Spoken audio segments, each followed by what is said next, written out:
I always assumed betrayal would be loud. Instead, it arrived quietly, wrapped in a request for $5,000.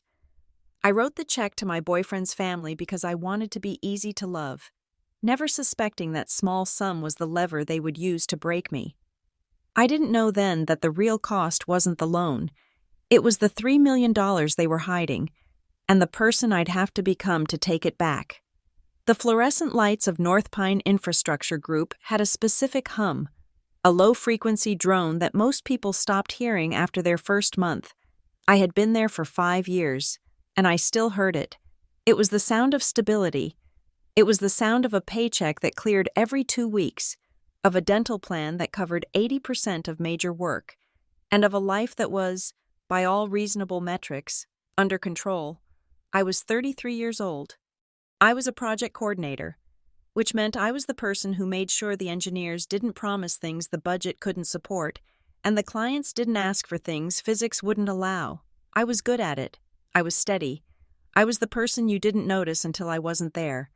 And then suddenly, the permitting applications were late, and the vendor invoices were flagged for discrepancies. My office was tidy. My inbox was organized, and my life in the city of Larkhaven felt like a structure I had built brick by brick. I had lost my mother 4 years ago, and with her, I lost the only safety net I had ever known. Everything I had now, I had secured for myself. That was why the request felt like a physical blow. Evan sat on my beige sofa, his elbows resting on his knees, his hands clasped so tightly his knuckles were white. He looked out of place in my apartment. My place was compact, clean, and filled with Target brand furniture I had assembled myself. Evan was heir to the Mercer Vale freight dynasty, a man who wore button-downs that cost more than my monthly car payment. Yet here he was, looking like a cornered animal. I just need a bridge. Stella, he said, his voice tight. It is strictly a cash flow issue, a vendor delay in the supply chain. You know how it is. The receivables are sitting there, but the payables are due Friday. He was asking for $5,000, to the Mercers. $5,000 was a rounding error. It was a weekend trip to Napa. It was a new set of tires for one of their luxury SUVs. To me, it was my emergency fund. It was 6 months of carefully skipping happy hours, of bringing leftovers to work, of driving a sedan with a rattling muffler so I could bank the difference. Why can't you ask your parents? I asked, trying to keep my voice neutral. Or the company accounts? He shook his head quickly. I can't involve my dad in this, he said, not with the merger talks happening. If I show a liquidity gap in my division, even a small one, it gives my Uncle Graham ammunition. You know how Graham is. He is looking for any reason to say, I am not ready for the executive board. He reached into his leather messenger bag and pulled out a sheet of paper. Look, he said, this is the invoice. It is legitimate. The funds are clearing from the client next Thursday. I just need to cover the vendor today so the shipment doesn't get held at the dock. As soon as the client wire hits, I pay you back. 2 weeks max. I took the paper. It looked official. Mercer Vale freight letterhead. A vendor named Coastal Spur Supply. A total of $4,850, plus rush fees bringing it to just over $5,000. I looked at Evan. We had been dating for 8 months. He was charming, usually relaxed, and he made me feel like I was part of a world that was bigger and brighter than my cubicle at North Pine. But he was also soft in places where I was hard. He had never had to worry about rent. He had never stared at a bank balance and calculated how many days of groceries he had left. If I say no, I asked, what happens? He looked down at the carpet. Then I have to go to Graham, he said, and he fixes it. But he holds it over me for the next 10 years. It proves I can't handle the small stuff. He looked up at me, his blue eyes wide and pleading. I wouldn't ask if I had any other option. Stella, I really wouldn't. I just thought, since we are building a future together, maybe you would trust me. That was the hook, the partnership, the future. I wanted to be the kind of girlfriend who could say yes. I wanted to be the woman who didn't count pennies, who could casually write a check to save her boyfriend's pride. I wanted to be easygoing. I hated that word, but I craved it. I wanted to be low maintenance. I will do it, I said. The relief that washed over his face was so profound it made my stomach turn. Thank you, he said, exhaling. You have no idea what this means. I opened my laptop. My hands were steady, but my heart was hammering a frantic rhythm against my ribs. I logged into my bank account. I navigated to the transfer screen. I typed in the routing number he gave me, $5,000. I pressed confirm. The screen refreshed. My balance dropped. The safety net I had spent 4 years weaving vanished in a single click. I will pay you back, Evan said, kissing my forehead. I promise. I smiled, but it felt thin. I told myself it was a test of our relationship and that I had passed. But deep down, in the quiet part of my brain that noticed when project timelines didn't add up, I felt a distinct, cold pang of regret. A week later, I was sitting at a mahogany dining table that was long enough to land a small aircraft on. Darla Mercer, Evan's mother, sat at the head. She was a woman who had been beautiful for 60 years and had no intention of stopping. Her hair was a helmet of perfect blonde highlights, and her smile was a weapon she kept sheathed until she needed to cut someone. We were having a family dinner. Evan was there, picking at his roasted duck. His father, a silent man who seemed to communicate mostly in nods, was at the other end. So, Stella, Darla said, dabbing her mouth with a linen napkin. Evan tells me you are up for a review at North Pine. I said, I am hoping to move into the senior coordinator role by the end of the quarter. That is lovely, she said. And does that come with a significant adjustment in compensation? I stiffened. It was a rude question. But Darla had a way of asking rude questions that made you feel unrefined for noticing they were rude. It is a standard increase, I said, but the benefits package is better. Benefits, Darla repeated, tasting the word like it was slightly sour wine. Yes, I suppose security is important when one does not have other resources. She took a sip of her water. We just worry about Evan, she continued. He is so generous. He has such a big heart. We want to make sure he is with someone who brings as much to the table as he does. Not necessarily financially, of course, but in terms of stability. I felt the heat rise in my cheeks. I have my own savings. Darla, I said, my voice steady. I have never asked Evan for a dime. She smiled. It didn't reach her eyes. Of course not. Dear, I never said you did. I am just speaking as a mother. We protect our own. It is just how the Mercers survive. I looked at Evan, waiting for him to defend me, waiting for him to say, actually, Mom, Stella just loaned me $5,000 to save my department's quarterly numbers. Evan took a long drink of his wine and didn't say a word. That night, driving home in my sedan with the rattling muffler, I felt a new sensation. It wasn't just regret anymore, it was humiliation. I had emptied my savings to protect a man who wouldn't even protect my dignity over a plate of roasted duck. The 2-week mark arrived on a Tuesday. I checked my bank account in the morning. No transfer. I texted Evan. Hey, just checking on that transfer. My rent is due in 3 days. He replied an hour later. Vendor payment is lagging. Should be there by Friday. So sorry. Friday came. No money. I called him. He sent me to voicemail. He texted back 10 minutes later. In a meeting with Graham. It is a nightmare. I will fix this over the weekend. Promise. The weekend passed. Monday morning came. I was sitting at my desk at North Pine, reviewing a set of structural drawings for a parking garage, when the receptionist called me. Stella, there is a courier here for you. He says you have to sign for it. I frowned. I wasn't expecting any project documents. I went to the front desk. A man in a generic uniform handed me a thick envelope.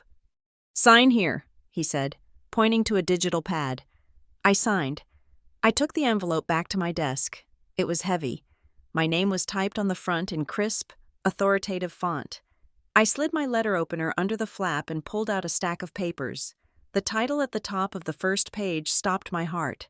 Demand for repayment and acknowledgement of debt. I blinked. I read it again. Creditor, Mercer Vow. Vale, Freight, LLC, debtor, Stella Marie Bryant. Principal amount, $5,000. $5,000. My hands started to shake. I sat down. I forced myself to read the text. The undersigned, Stella Marie Bryant, acknowledges receipt of a personal loan in the amount of $5,000 from Mercer Vale Freight LLC for personal hardship assistance. Repayment is due immediately upon demand. I flipped to the last page. There, at the bottom, was a signature. It was my name. It had the loops of my S and the sharp cross of my T. It looked like my signature. But I had never signed this document. I stared at it until the lines started to blur. They were saying I borrowed the money. They were saying the wire transfer I sent, my emergency fund, was actually a repayment of a loan I had taken from them. No, that didn't make sense. I looked closer. The cover letter clarified it. Dear Ms. Bryant, per our records, the temporary advance provided to you on the 12th has not been reconciled. While we appreciate the partial transfer you attempted, the accounting department requires a signed acknowledgement of the full principal to avoid tax implications. They were twisting reality. They were framing my wire transfer as something else, or ignoring it entirely. No. The letter implied I had received an advance before I sent the wire. I grabbed my phone and dialed Evan. He answered on the second ring. Hey, babe. Look, I know I'm late on the... Evan, I cut him off. My voice was low, trembling with a mixture of rage and panic. Why did I just get a legal document saying I owe your company $5,000? There was a silence on the other end. What? He asked. That doesn't make sense. I am looking at it. Evan, it says I signed a loan agreement. It has a signature that looks like mine. But I didn't sign it. What is going on? Listen, calm down, he said. He sounded breathless. I am sure it is just a mix-up. Graham has been auditing the books. He probably saw the wire coming in from your account and the outflow going to the vendor and got the wires crossed. You know how he is with paperwork. He assumes everything is a company liability. This isn't a mix-up. Evan, I hissed, looking around to make sure my cubicle neighbors weren't listening. This is fraud. It says I borrowed money. Okay. Look, I will handle it, he said. Just bring the papers tonight. I will talk to Graham. We will fix it. I hung up. I felt sick. The hum of the office lights suddenly felt incredibly loud, like a dentist's drill pressing into my skull. I didn't go to Evan's apartment that night. I made him meet me at a coffee shop on neutral ground. I didn't want to be in his space. I slapped the folder onto the metal table. Fix it, I said. Evan looked tired. He picked up the document and flipped through it. He didn't look surprised enough. That was the first thing I noticed. He looked resigned. I talked to Graham, he said, not meeting my eyes. He says the accounting system flagged the transaction because it came from a personal external account. He had to create a paper trail to justify why $5,000 moved through the ledger. So he forged my signature? I asked. No, Evan said quickly. It is not forgery. It is a placeholder, an administrative marker. He just needs to balance the books for the audit. He reached into his bag and pulled out a fresh document. Look, Graham said we can make this go away. You just need to sign this. It is a corrected agreement. It classifies the transaction as a reimbursement. It clears the debt. We sign this. I turn it in tomorrow. And the computer system spits out your check. You get your money back. The company record is clean. Everyone wins.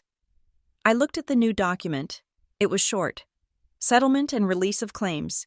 It was full of dense legal jargon. It said that in exchange for the payment of $5,000, I released Mercer Vale Freight and all associated entities from any and all claims, past, present, and future. I looked at Evan.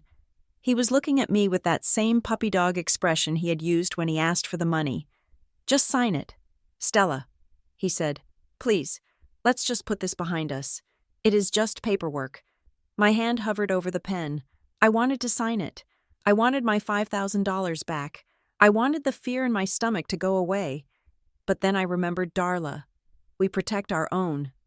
I remembered the signature on the first document, the one that looked so much like mine. I closed the folder. I am not signing anything. I said.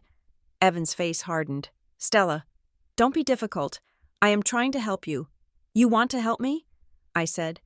standing up. "Write me a personal check for $5,000 right now." "I can't," he snapped. "My assets are frozen until the audit clears. You know that." "I didn't know that. I didn't know anything anymore." "I am taking this home," I said. "I will read it over." Evan stood up, grabbing my wrist. It wasn't aggressive, exactly, but it was firm, too firm. "Stella, Graham isn't going to wait. If you don't sign this, the system processes the first document as a default. They will send it to collections. It will tank your credit score." "Let go of my arm." "Evan." He let go. He looked at me like I was a stranger. "You are making a mistake," he said. I drove home taking a route I didn't usually take. I kept checking my rearview mirror. I felt paranoid, ridiculous. I was a project coordinator. For God's sake. I wasn't a spy. But the way Evan had looked at me, cold, assessing, had terrified me. Back in my apartment, I locked the deadbolt. I pulled the blinds. I spread the documents out on my kitchen table. I turned on the overhead light and the lamp from my living room. I needed to see everything. I took photos of every page with my phone, backing them up to a cloud drive immediately. Then I started looking closer. The repayment agreement, the one with the fake signature, had a header code in the top right corner, PROJMV882. I frowned. I had seen that code before. When I was at Evan's apartment a month ago, he had left his laptop open. I had glanced at it while waiting for him to get ready for dinner. There was a spreadsheet open, a list of vendors. Coastal Spur Supply was on it, tied to code MV882. But there was something else. I remembered seeing a column for Bryan County permits. I looked at the notary stamp on the last page of the forged agreement. Loretta Simmons, Notary Public, commission expires May 2026. Bryan County. Bryan County didn't exist. I sat back in my chair. I lived in this state my whole life. There was a Blair County. There was a Briarwood Township, but there was no Bryan County. I Googled it. 0 results for a county by that name in our state. The notary stamp was fake. The signature was fake. The debt was fake. But the $5,000 I had sent was very real. Why? Why go to this much trouble for $5,000? The Mercers were worth millions. Why counterfeit a legal claim against a project coordinator? It didn't make sense, unless the $5,000 wasn't the point. My phone buzzed. It was an email notification. I opened it. It was from my manager at North Pine. David Chen. "Stella, I need to see you in my office first thing tomorrow morning. We have received a complaint regarding a professionalism concern. HR has been CC'd. I dropped the phone. A professionalism concern. I was the most professional person in that building. I arrived 10 minutes early. I never took personal calls. The Mercers. They were moving fast. Evan said the system would process the default if I didn't sign. This was the pressure. They were squeezing me. I felt a wave of panic so strong I had to put my head between my knees. They were going to ruin my job. They were going to ruin my credit. They were going to crush me because I had dared to ask for my own money back. I needed help, but not the kind of help I usually asked for. I didn't need a hug. I needed a shield.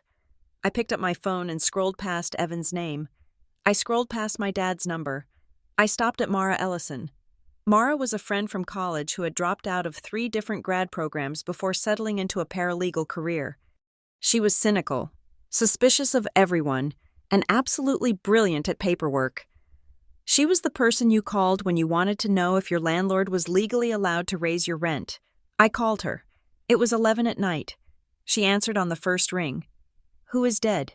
she asked. "Nobody," I said, my voice shaking. "But I think I just got framed for a loan I didn't take by my boyfriend's family." Mara didn't laugh. She didn't ask if I was sure. "Start from the beginning," she said. I told her everything. The bridge loan, the wire, the dinner, the document, the fake notary stamp, the email from my boss. When I finished, there was a long silence on the line. "Stella, listen to me very carefully," Mara said. Her voice was ice cold. "Do not speak to Evan on the phone again. Do not text him. If he shows up at your door, do not let him in." "Why?" I asked. "It is just $5,000. "Mara, Why are they doing this?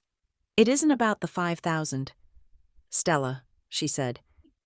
Nobody forges a notary stamp for 5 grand. That is a felony. They are taking a massive risk, which means the payoff is bigger than 5 grand. What do? You play dead, she said. You act scared. You let them think you are crumbling. If they think you are fighting back, they will hit you harder before you are ready.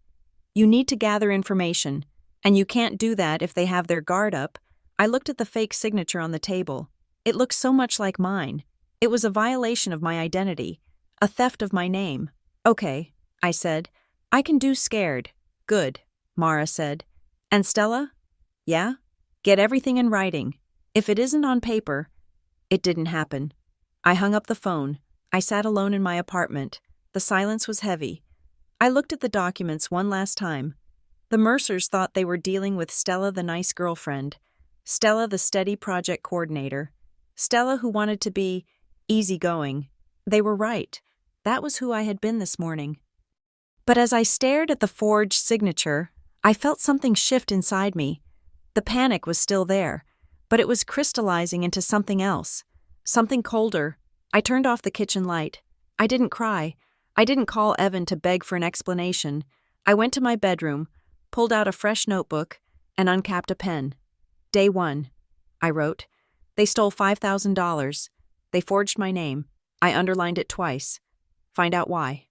The morning after I decided to fight back, I woke up with a headache that sat directly behind my eyes, a dull, throbbing reminder of the tension held in my jaw while I slept. I made coffee. I showered. I put on my navy blue blazer, the one I wore for client presentations, because I needed the armor. I sat at my kitchen table and opened my laptop. The screen glowed with the benign blue of my email client. It was time to start the paper trail. Mara's advice echoed in my head. If it isn't on paper, it didn't happen. I composed a new email to Evan. I kept my hands from shaking by resting my wrists against the edge of the table. I didn't type the angry, screaming paragraph I wanted to write. I didn't ask him how he could sleep at night or why his family was trying to gaslight me into a debt I didn't owe. Instead, I wrote like a project coordinator. I wrote like a woman who believed this was all just a terrible administrative error. Subject: loan repayment timeline. Invoice: $48.50. Evan, per our conversation on the 12th, I am following up regarding the $5,000 wire transfer I sent to your personal account to cover the Coastal Spur Supply invoice for Mercer Vale Freight. I have attached the bank confirmation of my outgoing wire and the screenshot of the invoice you provided. Please provide a written timeline for the repayment of these funds. Additionally, please confirm in writing that the document sent to my home regarding a loan from Mercer Vale to myself was sent in error and has been voided. Stella. I hit send. It felt anticlimactic. There was no explosion, no immediate justice, just a sent timestamp, 7:45 in the morning. Evan's reply came 2 hours later, while I was sitting in a budget meeting at North Pine, staring at a spreadsheet and trying to care about the price of concrete rebar. Hey babe, got your note. Like I said, Graham is handling the reconciliation on his end. It is a bit of a process with the audit happening. But don't worry, we just need to get the paperwork aligned so the system releases the funds. Trust me, nobody is trying to keep your money. Let's talk later. No date, no confirmation, the debt letter was voided. Just vague, slippery reassurances designed to keep me quiet. He was trying to run out the clock, though I didn't know yet what game clock he was watching. I saved his email as a PDF and dropped it into a new folder on my hard drive labeled Evidence. At 11 o'clock, my cell phone buzzed. It was an unknown number. Usually, I let unknown numbers go to voicemail, but my nerves were frayed, and I was expecting a call from a drywall contractor. I stepped into the hallway, away from the open-plan cubicles. This is Stella. I said, Ms. Bryant, this is Marcus Dean calling from the Bryan County Civil Claims Division. My stomach dropped, but then it rebounded with a strange, cold spike of adrenaline. Bryan County, the fictional place from the fake notary stamp. I see, I said, keeping my voice level. What is this regarding? We have a pending filing here regarding a default on a promissory note with Mercer Vale Freight, the man said, His voice was smooth, too smooth. It sounded less like a bored civil servant and more like a collection agent reading a script. We are preparing to serve notice at your place of employment, North Pine Infrastructure, unless we receive a settlement confirmation code by 5 o'clock today. He said the name of my company with a heavy emphasis, like he was tapping a hammer on the word. My place of employment? I asked.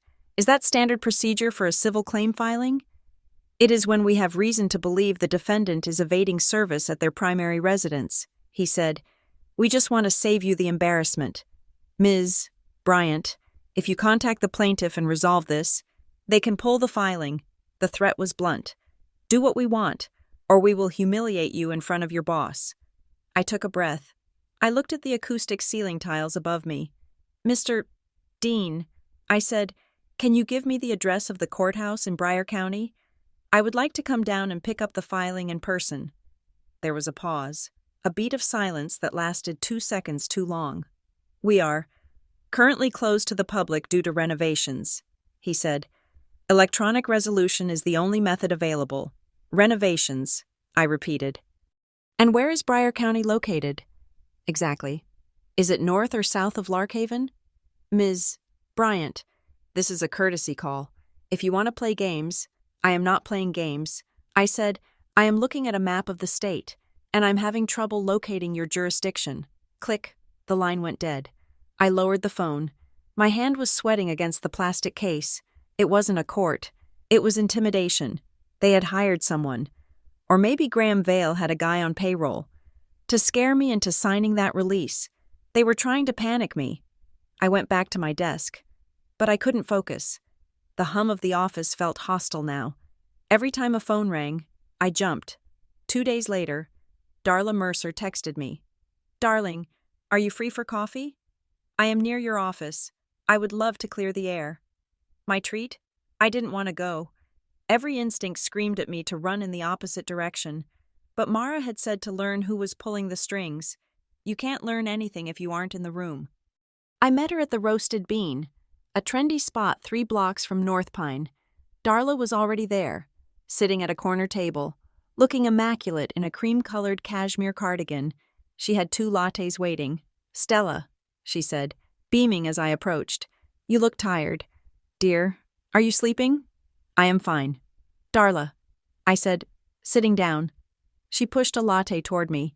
I hate that things have gotten so tense, she said, wrapping her manicured hands around her cup. Evan is miserable. He loves you so much. You know, he is just under a terrible amount of pressure with the business. We are all under pressure. I said, yes, but this is family business, she said softly. It is different. The stakes are higher. She took a sip, her eyes over the rim of the cup assessing me like I was a piece of furniture that didn't quite match the drapes. Graham told me about the misunderstanding, she said. With the loan. It wasn't a loan. Darla, I said, I lent Evan money. She waved her hand dismissively, as if the direction of the money was a minor detail, like whether one took tea with lemon or milk. Paperwork is such a bore, isn't it? But Graham is very particular. He feels that since there is a dispute, the best thing is for everyone to just reset. If you sign the new agreement, the release, he is willing to issue a check for the $5,000 immediately. Today, I have the checkbook in my purse. She patted her leather handbag. It sat on the table between us like a dormant animal. And if I don't sign? I asked. Darla sighed. She looked genuinely pained, which was the most terrifying part of her performance. Then Graham has to follow protocol. He is very litigious.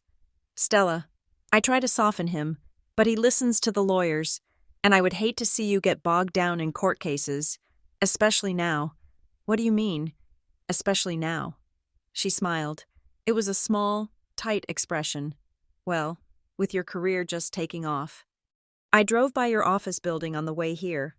North Pine, isn't it? Such a lovely glass facade. It would be a shame if personal distractions made it hard for you to focus, or if people got the wrong impression about your financial reliability. In engineering, precision is everything, isn't it? She knew where I worked. Of course she did. But saying it like that, framing the building itself as vulnerable, was a message. We can touch you there. I realized then that Darla wasn't the peacemaker. She was the silencer. She was the one sent to offer the carrot before the stick came down. I stood up. I didn't touch the latte. I can't sign a document that says I did something I didn't do. I said. Darla looked up at me. The warmth vanished from her face, replaced by a flat boredom. You are a very stubborn girl. Stella. It is $5,000. Don't ruin your life over a rounding error. I walked out. I felt her eyes on my back until I turned the corner. After the coffee with Darla, I felt exposed. If they were watching my office, what else were they watching? I took a half day from work, pleading a migraine, which wasn't entirely a lie. I drove to a branch of the Larkhaven Community Credit Union. I didn't bank with the big national chains anymore. My mother had taught me that credit unions were safer, less likely to sell your data. I sat across from a loan officer named Sarah, a woman with kind eyes and a messy bun. I need to put a freeze on everything, I said, and I need to enable two-factor authentication for every single transaction, no matter how small. Sarah typed on her keyboard. She frowned. Ms. Bryant, did you call in yesterday to reset your PIN? No, I said. My blood ran cold. That is strange, she said. We have a log here. Someone called the service line. They had your social security number and your mother's maiden name. They failed the voice verification security question, so the rep locked them out. My mother's maiden name. Evan knew that. He had asked me about my family history months ago. Late one night when we were sharing stories in bed, I had thought it was intimacy. He was data mining. What? What question did they fail? I asked. They couldn't name the street you grew up on. Sarah said. I closed my eyes. We moved when I was 6. Evan didn't know that street.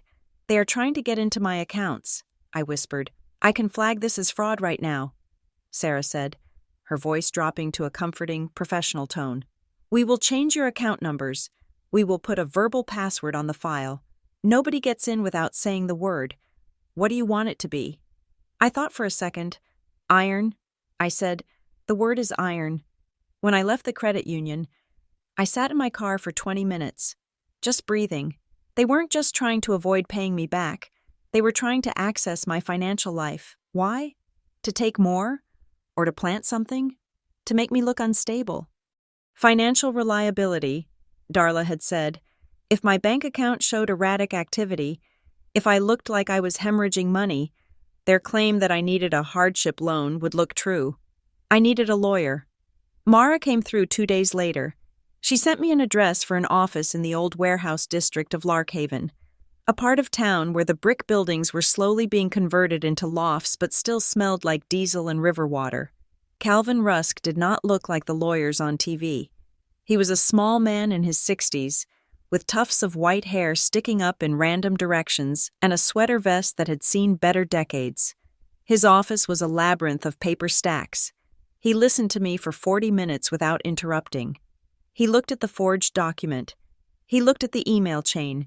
He looked at the photo of the fake notary stamp. When I finished, he took off his glasses and rubbed the bridge of his nose. You are right, he said. His voice was gravelly and slow. This is a lot of effort for $5,000. So what do I do? I asked. Do I sue them? Not yet, Calvin said. He stood up and walked to a filing cabinet, pulling out a yellow legal pad. If you sue them now, it is your word against theirs. They have a signed document, even if it is forged, and they have money. They will bury you in motions until you run out of cash. We need leverage. He wrote a word on the pad. Authenticate. First, we prove the fraud beyond a shadow of a doubt. He said, You said the notary stamp is from a fake county? Yes, Bryer County. Calvin nodded. But the name on the stamp, Loretta Simmons, that might be a real person. Fraudsters are lazy. They usually copy a real stamp and change one detail. Find Loretta Simmons. He wrote a second word. Validate.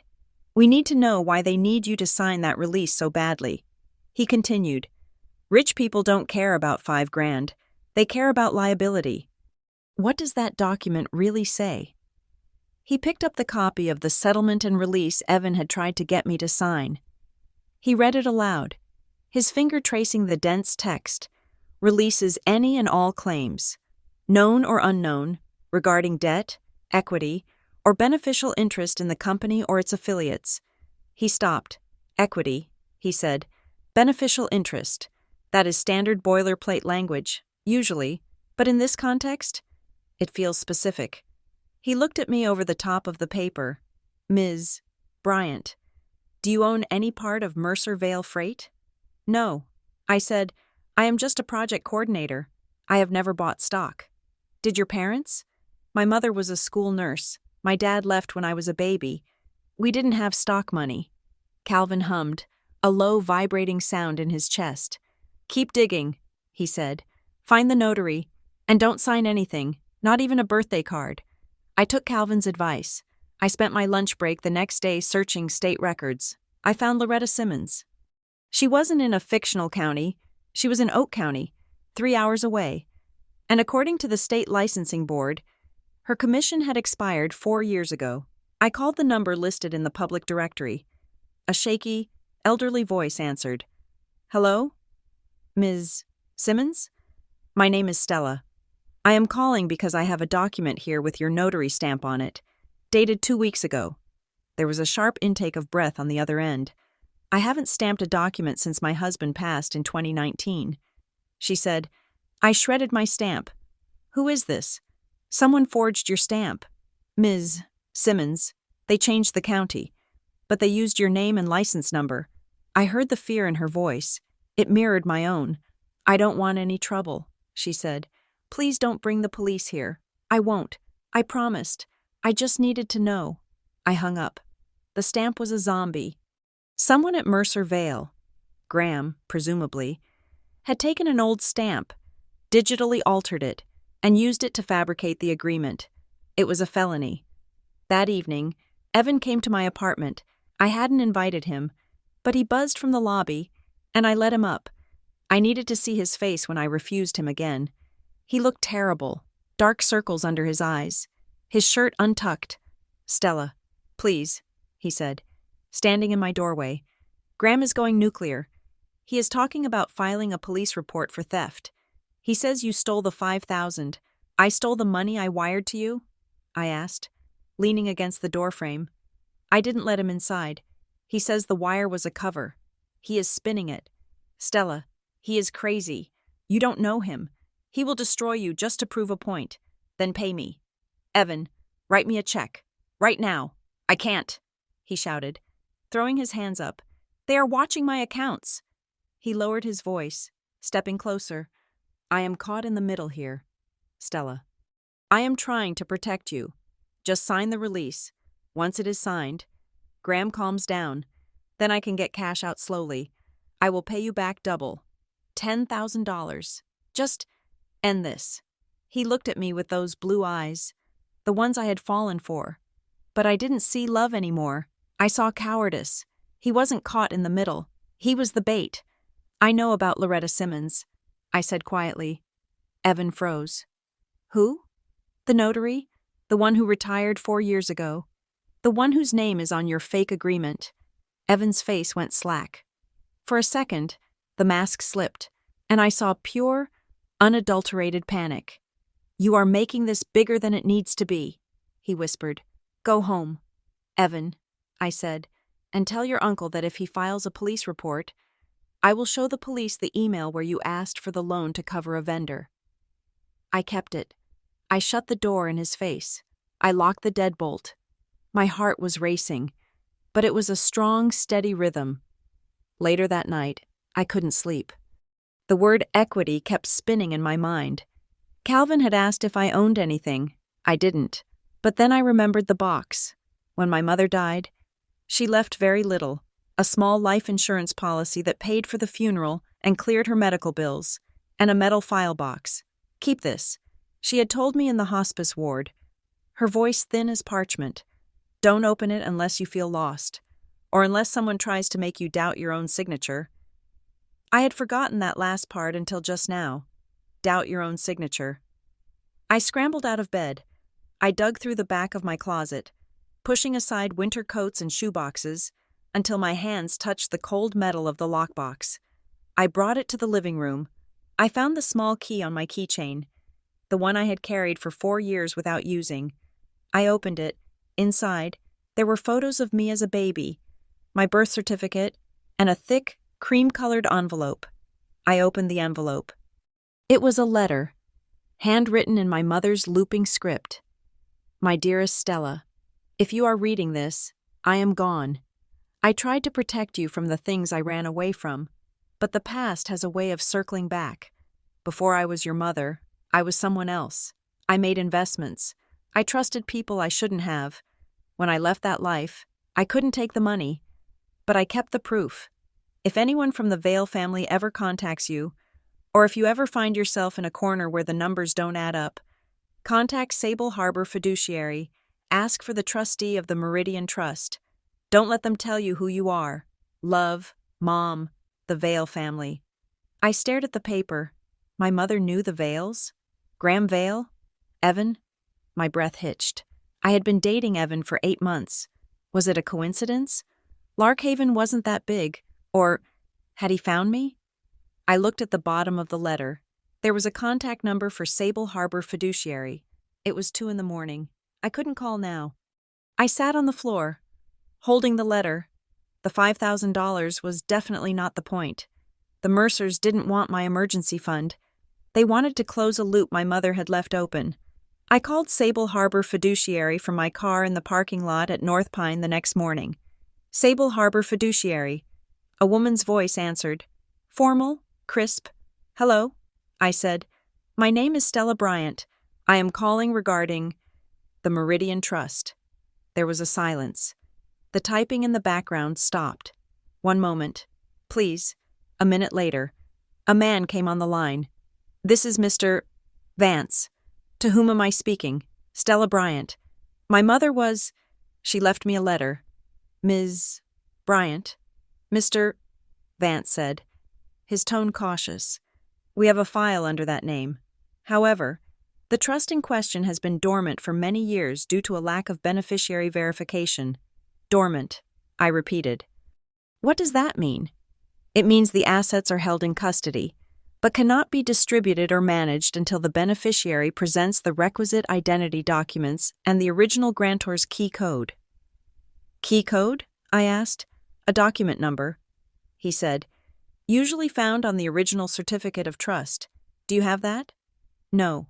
I said, I just have a letter. Then I am afraid I cannot share any specific details regarding the trust's value or holdings. Mr. Vance said, however, I can confirm that a request was made recently to dissolve the trust due to abandonment. Dissolve it? By whom?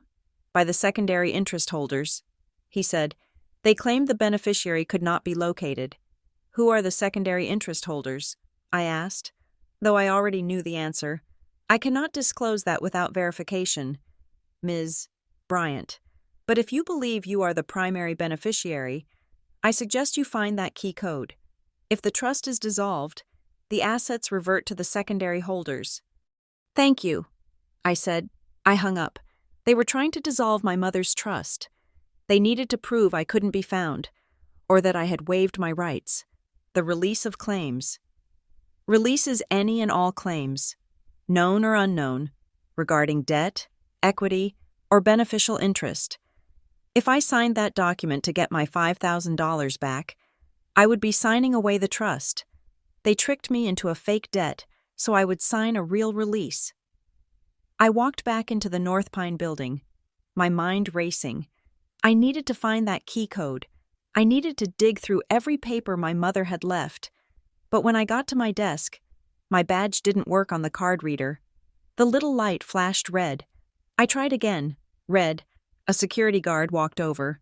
It was Heavyset Mike, who usually asked me about my weekend. He wouldn't look me in the eye. Ms. Bryant, he said, I need to escort you to HR. My stomach turned over. I walked the long hallway to the HR suite. David Chen, my manager, was there. So was the HR director, a woman named Linda who always smiled too much. She wasn't smiling now. Stella, sit down, Linda said. I sat. We have received another complaint. Linda said. This one is more serious. We have been informed that you are currently the subject of a civil investigation regarding financial fraud and debt evasion. That is a lie. I said, I am the victim of fraud. Linda held up a hand. We also received an anonymous tip that you have been using company resources, specifically the reprographics department, to forge personal legal documents. My jaw dropped. What? That is insane. I have never... David wouldn't look at me. He studied the grain of the conference table. Stella, David said softly, you know we handle sensitive government contracts here. We can't have employees with compromised financial backgrounds. It is a security clearance issue. We are placing you on administrative leave, Linda said, pending an investigation. You will need to hand over your laptop and phone. But this is what they want, I said, my voice rising. Can't you see? They are trying to discredit me. Stella, please, Linda said. Don't make a scene. It only validates the concern. I stood up.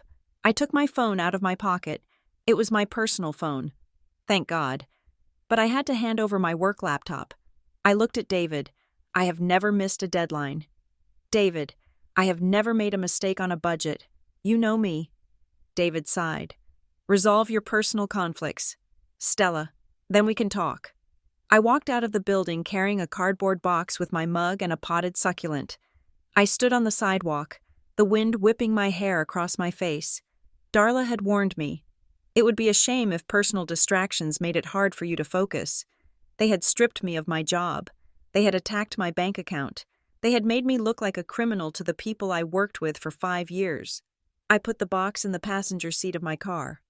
I wasn't sad. The sadness had evaporated in the HR office.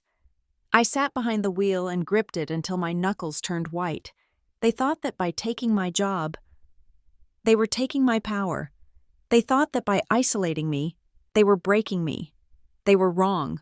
They had just cleared my schedule. Now I had nothing to do but hunt. I started the car. I wasn't going home to cry. I was going to find that key code. And then I was going to take back everything they had stolen. Not just the 5,000, everything. The Mercer Vale Freight Headquarters was a glass monolith on the edge of the financial district, a building designed to make you feel small before you even walked through the automatic doors. I parked my rattling sedan between a Porsche Cayenne and a Tesla, checking my appearance in the rearview mirror one last time. I wore a gray cardigan and slacks that were slightly too loose. I didn't want to look like a warrior. I wanted to look like a woman who had been broken by administrative leave and the threat of a lawsuit. I checked my pocket. My phone was there. The voice memo app open and running. Larkhaven was in a one-party consent state, meaning as long as I was part of the conversation, I could record it without telling them. I had double-checked the statute with Mara 3 times. I walked into the lobby. The air conditioning was set to a temperature that felt expensive, crisp, filtered, smelling faintly of ozone and white tea. Ms. Bryant? The receptionist asked. She didn't smile. Mr. Vale is expecting you. Conference room B. She pointed toward a frosted glass door. I walked down the hallway. My heels clicked on the polished concrete. I carried nothing but a cheap spiral-bound notebook and a pen. No lawyer, no Evan, just me and the silence I was determined to keep. Graham Vale was waiting. He was a man who looked like he had been cured in salt. His skin was tanned and leathery, his hair a silver fox brush cut, his suit tailored to within a millimeter of his life. He stood by the window, looking out at the city he probably thought he owned. Stella, he said. Turning around, his voice was warm, a baritone rumble that probably worked wonders at shareholder meetings. Thank you for coming. Please. Sit. He gestured to a leather chair. I sat. I placed my notebook on the table. I didn't open it. I want to resolve this, Graham said, sitting opposite me. He clasped his hands on the table. He didn't have any files with him, just a single manila envelope. I do too, I said softly. My voice trembled slightly. It wasn't entirely acting. Being in the room with the man who had forged my signature made my skin crawl. Look, Graham said, leaning forward. Evan is a good kid, but he is Disorganized. He mixes personal and professional. When I saw the wires crossing in the accounts, I had to act. The company is going through a sensitive period. We have investors who watch every penny. So you created a loan agreement? I asked. He smiled. A tight, pained expression. We created a container for the transaction, he corrected, to protect everyone, including you. If the auditors saw $5,000 moving without documentation, they would flag it as income. You would be liable for taxes. We were trying to shield you. I looked at him. The lie was so smooth it was almost beautiful. He was framing felony forgery as tax advice, but I didn't sign it. Graham, I said. He waved a hand. Formalities. We were in a rush, but that is water under the bridge. Here is the reality.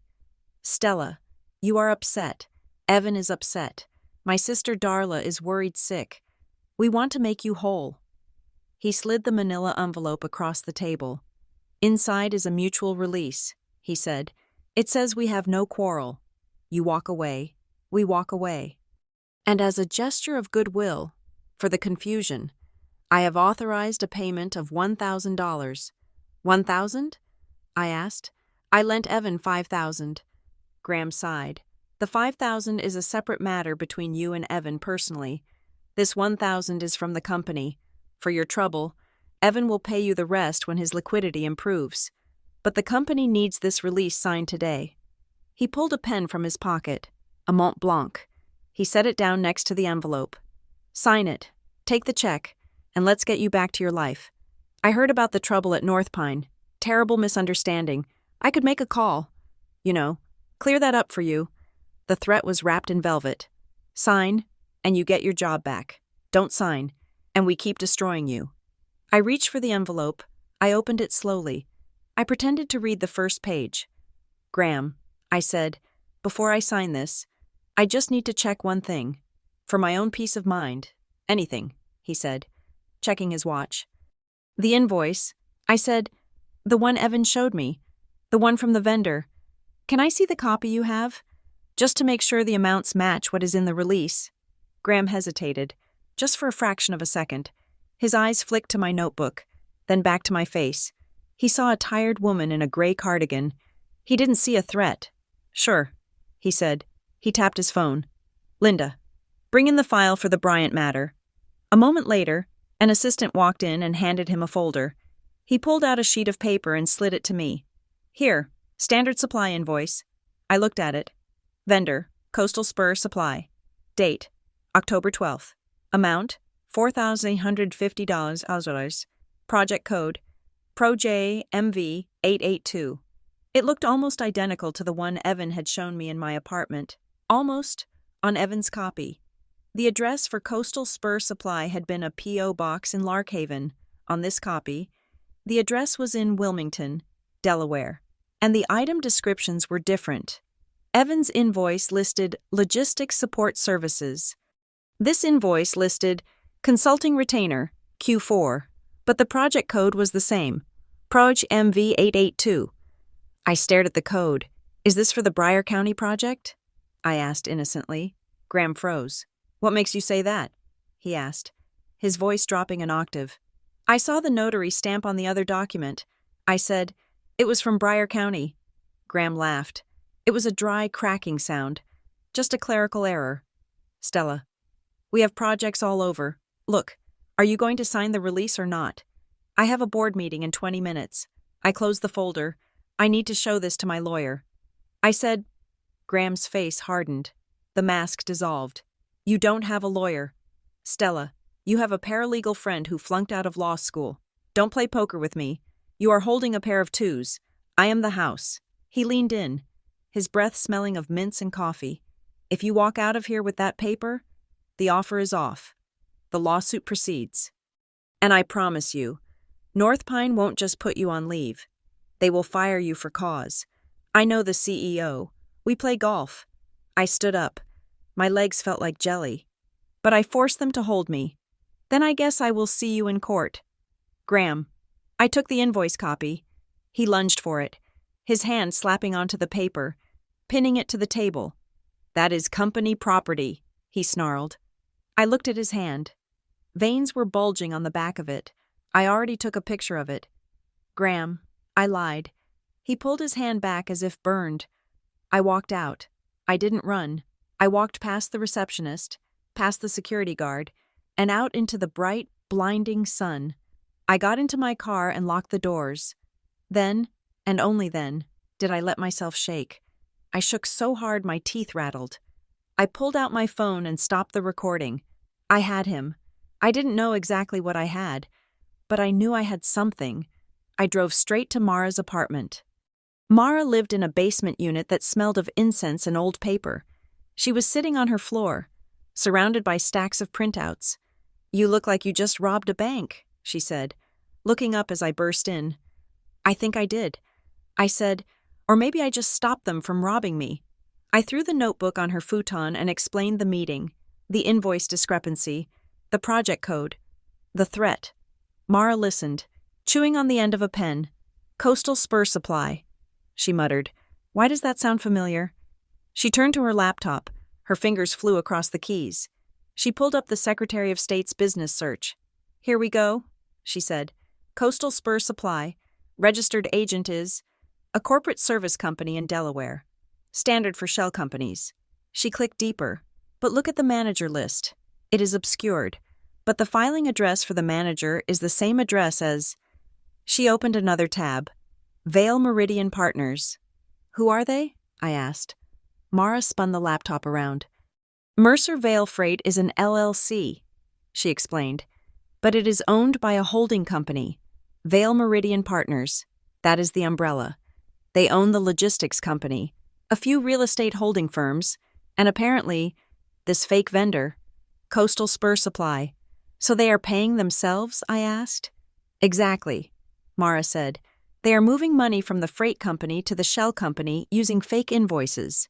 It is a way to skim cash, or hide profits, or launder money. That is why Graham is so paranoid about the audit." I said, "If the auditors see $5,000 going to Coastal Spur Supply, and then they see that Coastal Spur is owned by the same people, it is embezzlement," Mara said, "or tax fraud, or both." "But where do I fit in?" I asked. "Why drag me into it?" Mara frowned. She clicked on the tab for Vale Meridian Partners. "Let's look at the ownership of the holding company." She scrolled down. "Managing member, Graham Vale. Member, Mercer Family Trust. Member, various minority shareholders." She paused. "Small investors," she said. "There is a pattern here. Look at the history. Over the last 3 years, the number of minority shareholders has dropped. They are buying people out, or forcing them out. I thought about my mother's letter. They will try to make you doubt your own signature. Mara." I said, "Can you search for my mother's name in the archived filings?" Mara typed.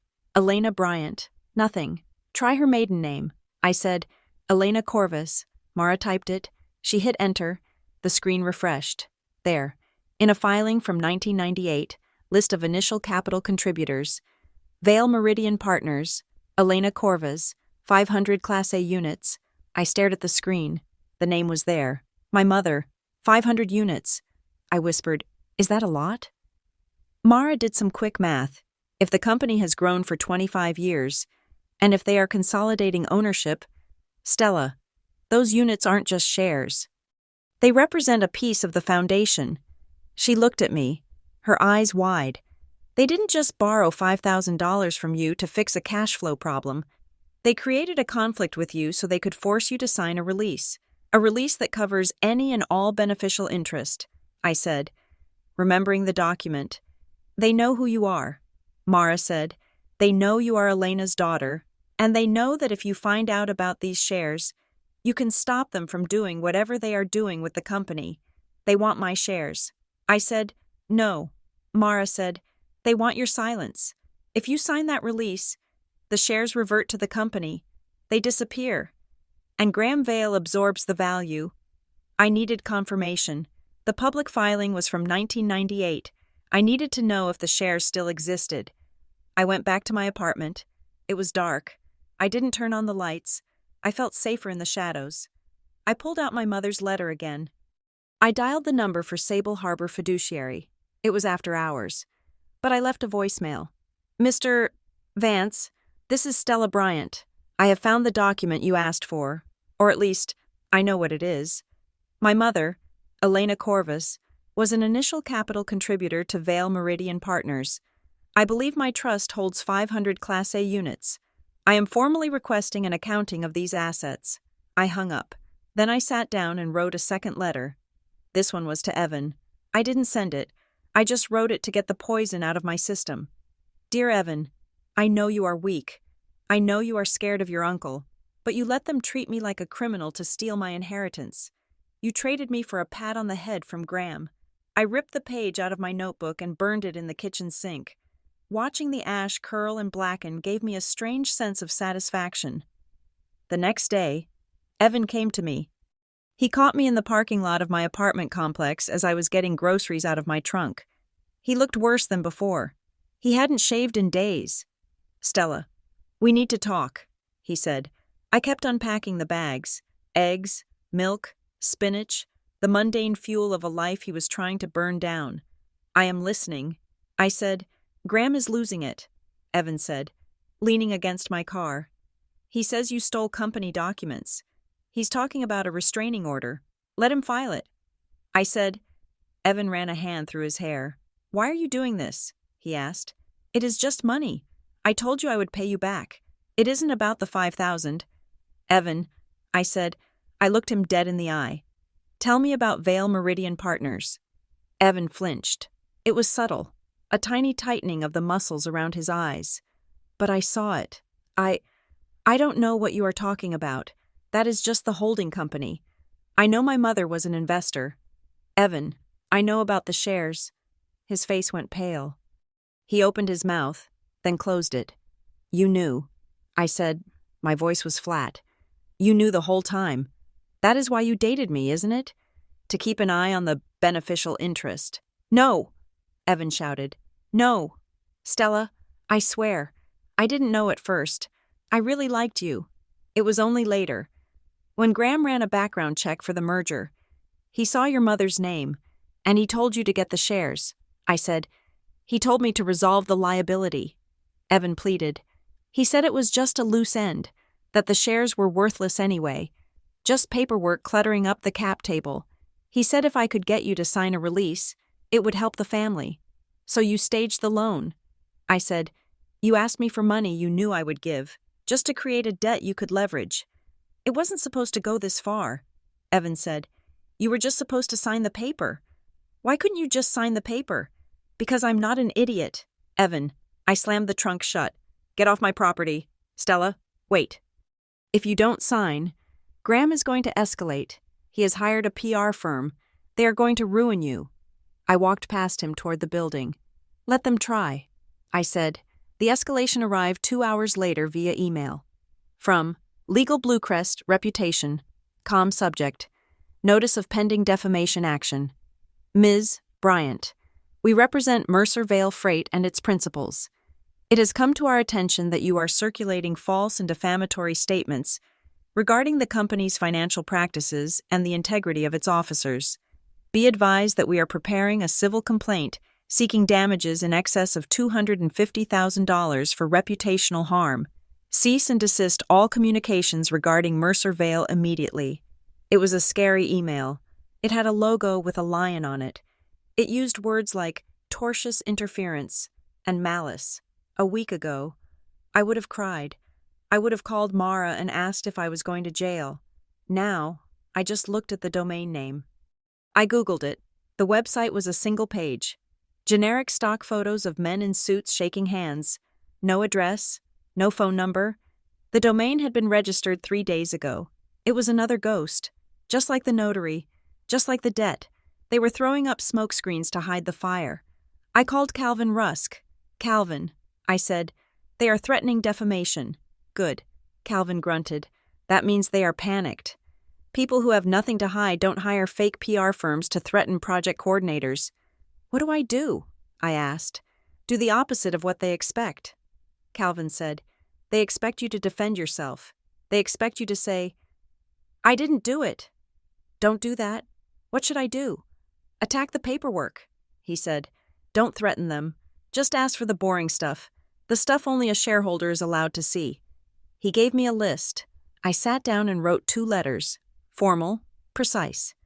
Letter 1. To Sable Harbor Fiduciary. To the Trustee of the Meridian Trust. As the presumptive beneficiary of the estate of Elena Corvus, I hereby demand a full accounting of all assets held in trust, specifically the 500 Class A units of Vale Meridian Partners.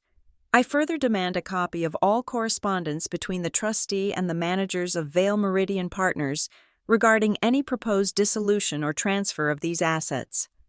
Letter 2. To Mercer Vale, Freight, Vale Meridian Partners. Corporate Secretary. I am in receipt of your various notices regarding a disputed debt.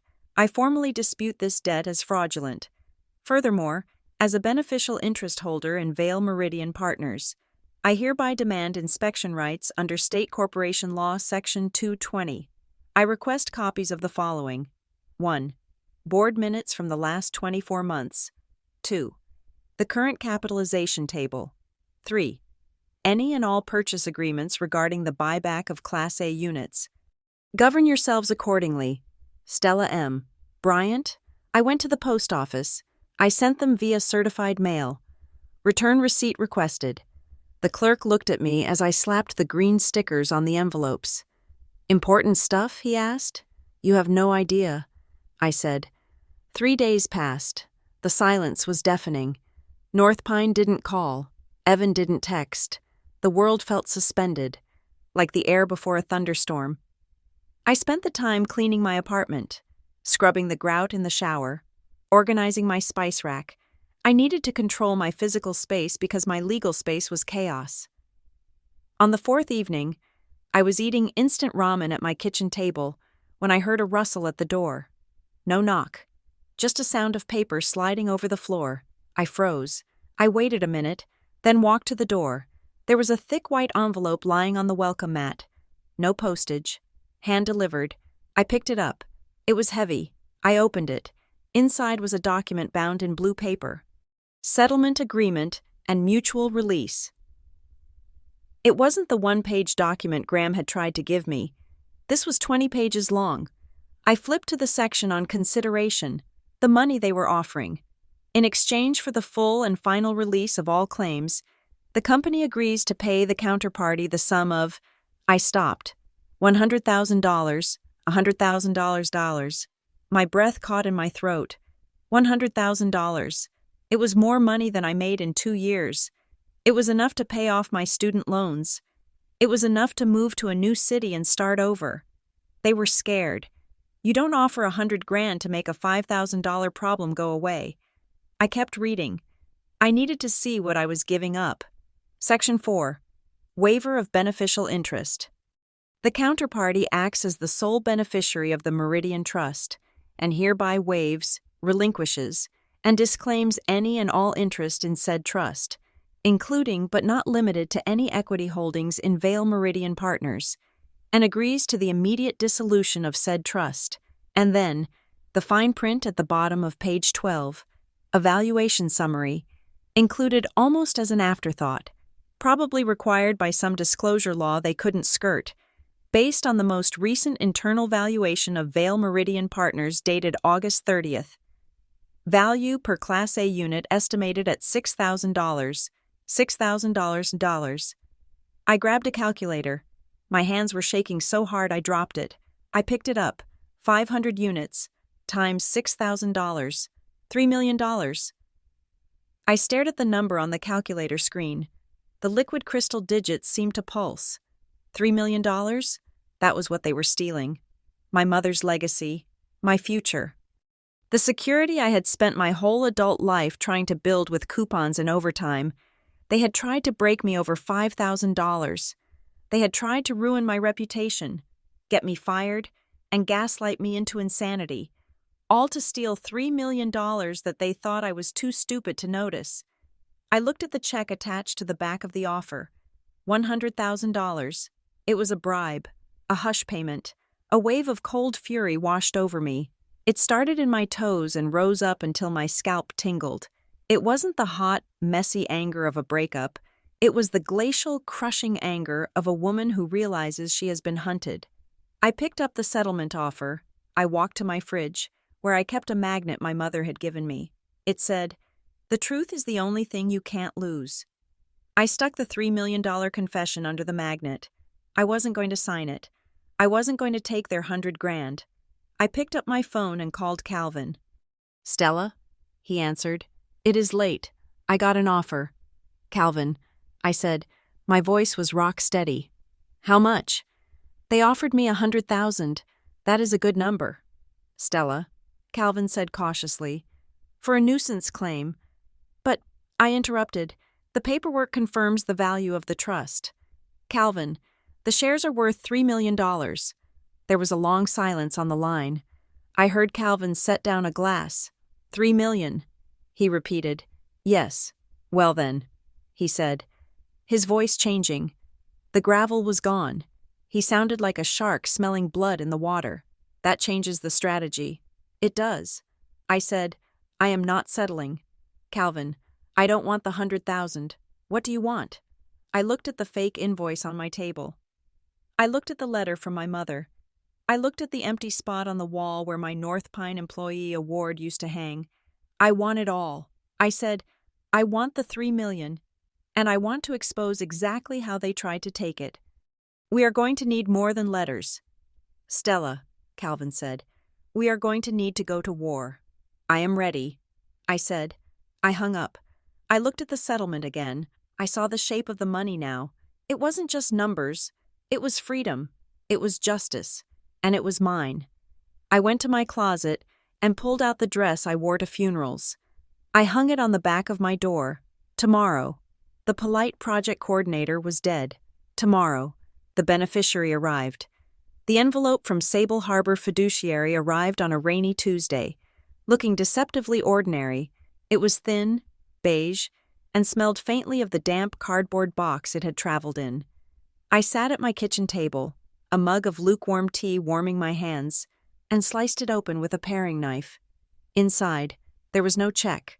There was no apology. There was only a single, heavily redacted summary of assets and a cover letter written in legalese so dense it felt like a physical barrier. I read it 3 times before the reality settled into my bones. "The Meridian Trust," it read, "currently holds a beneficial interest in Vale Meridian Partners, consisting of 500 Class A units, current estimated valuation, $3 million. I stared at the words, $3 million. It wasn't just a number on a page anymore. It was a life.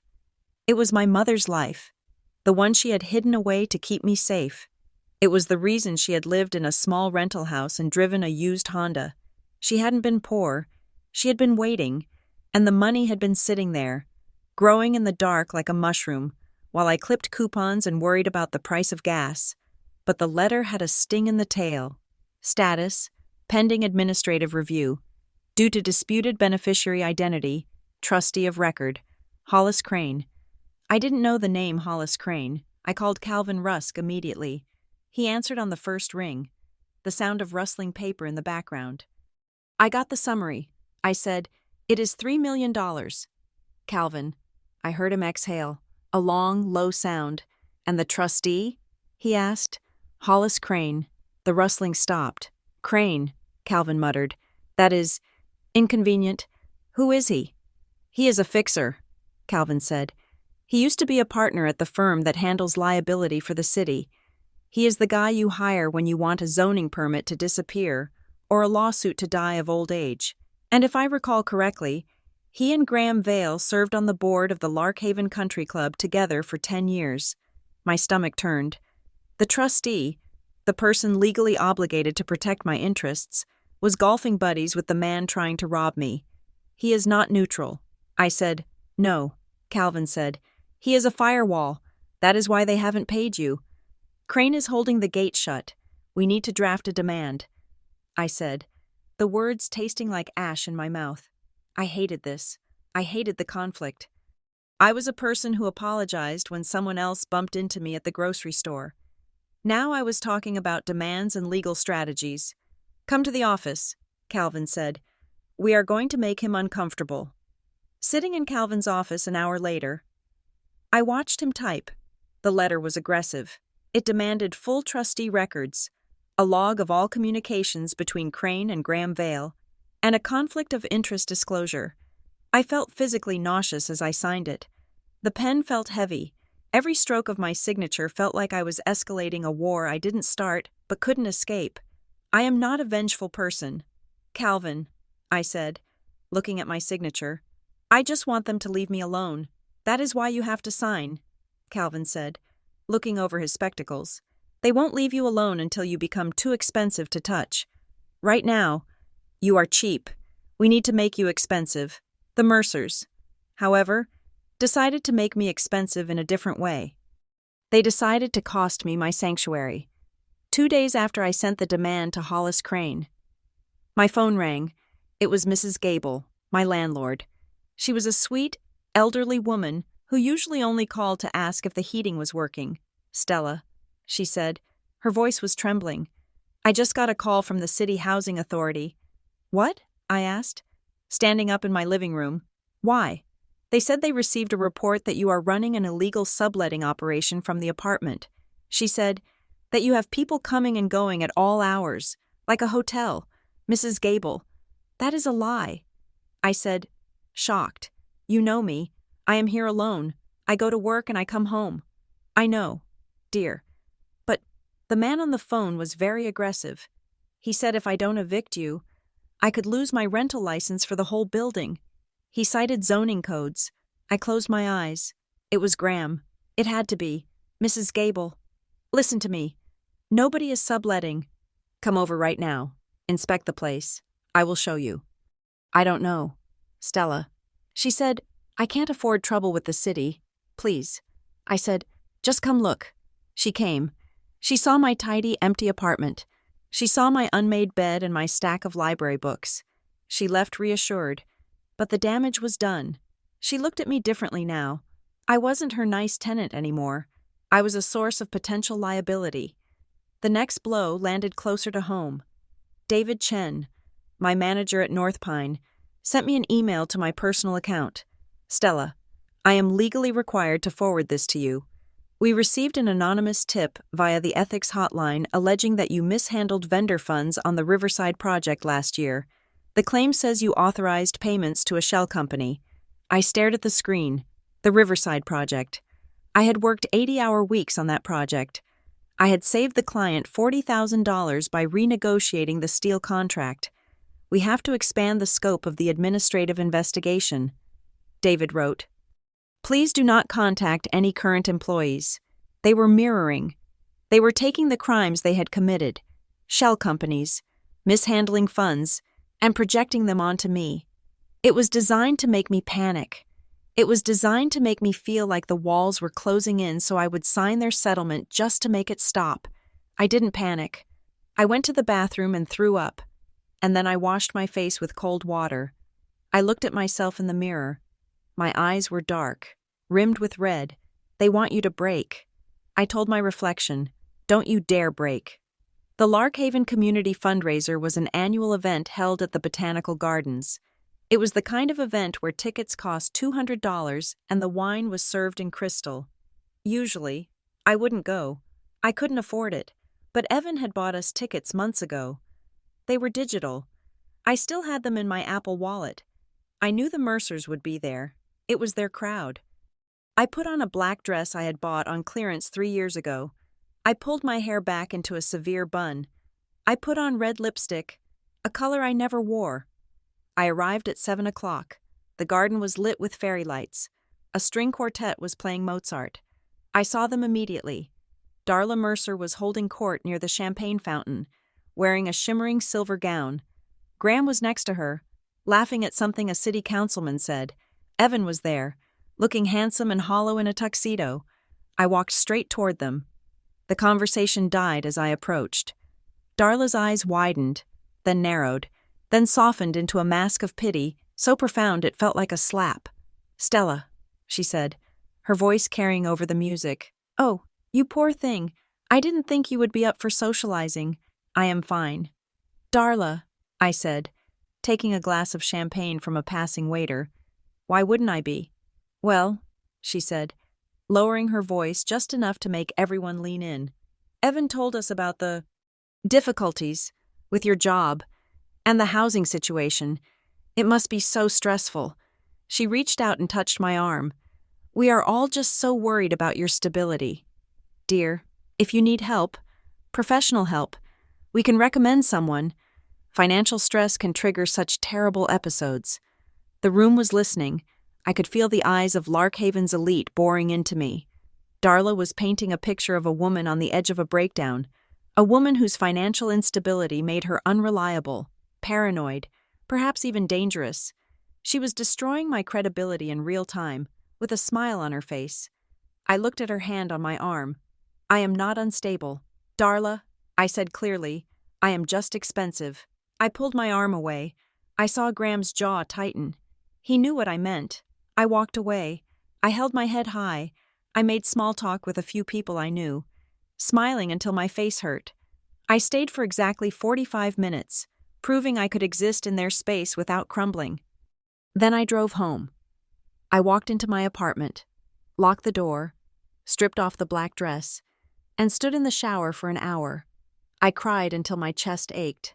I cried because it wasn't fair. I cried because they had money and power and the ability to turn my life into a tragedy for their own amusement. I cried because for a moment, standing there in the garden, I had felt exactly as small and unstable as Darla wanted me to be. But tears are just water. They wash away. When I got out of the shower, I was clean, and I was furious. Mara came over the next morning with bagels and a laptop. Eat, she ordered. You look like a skeleton. I ate a bagel. It tasted like cardboard. I found something, Mara said, opening her computer. She turned the screen toward me. It showed a zoomed-in image of the forged loan agreement, the one with the fake notary stamp. I ran the PDF through a metadata scrubber.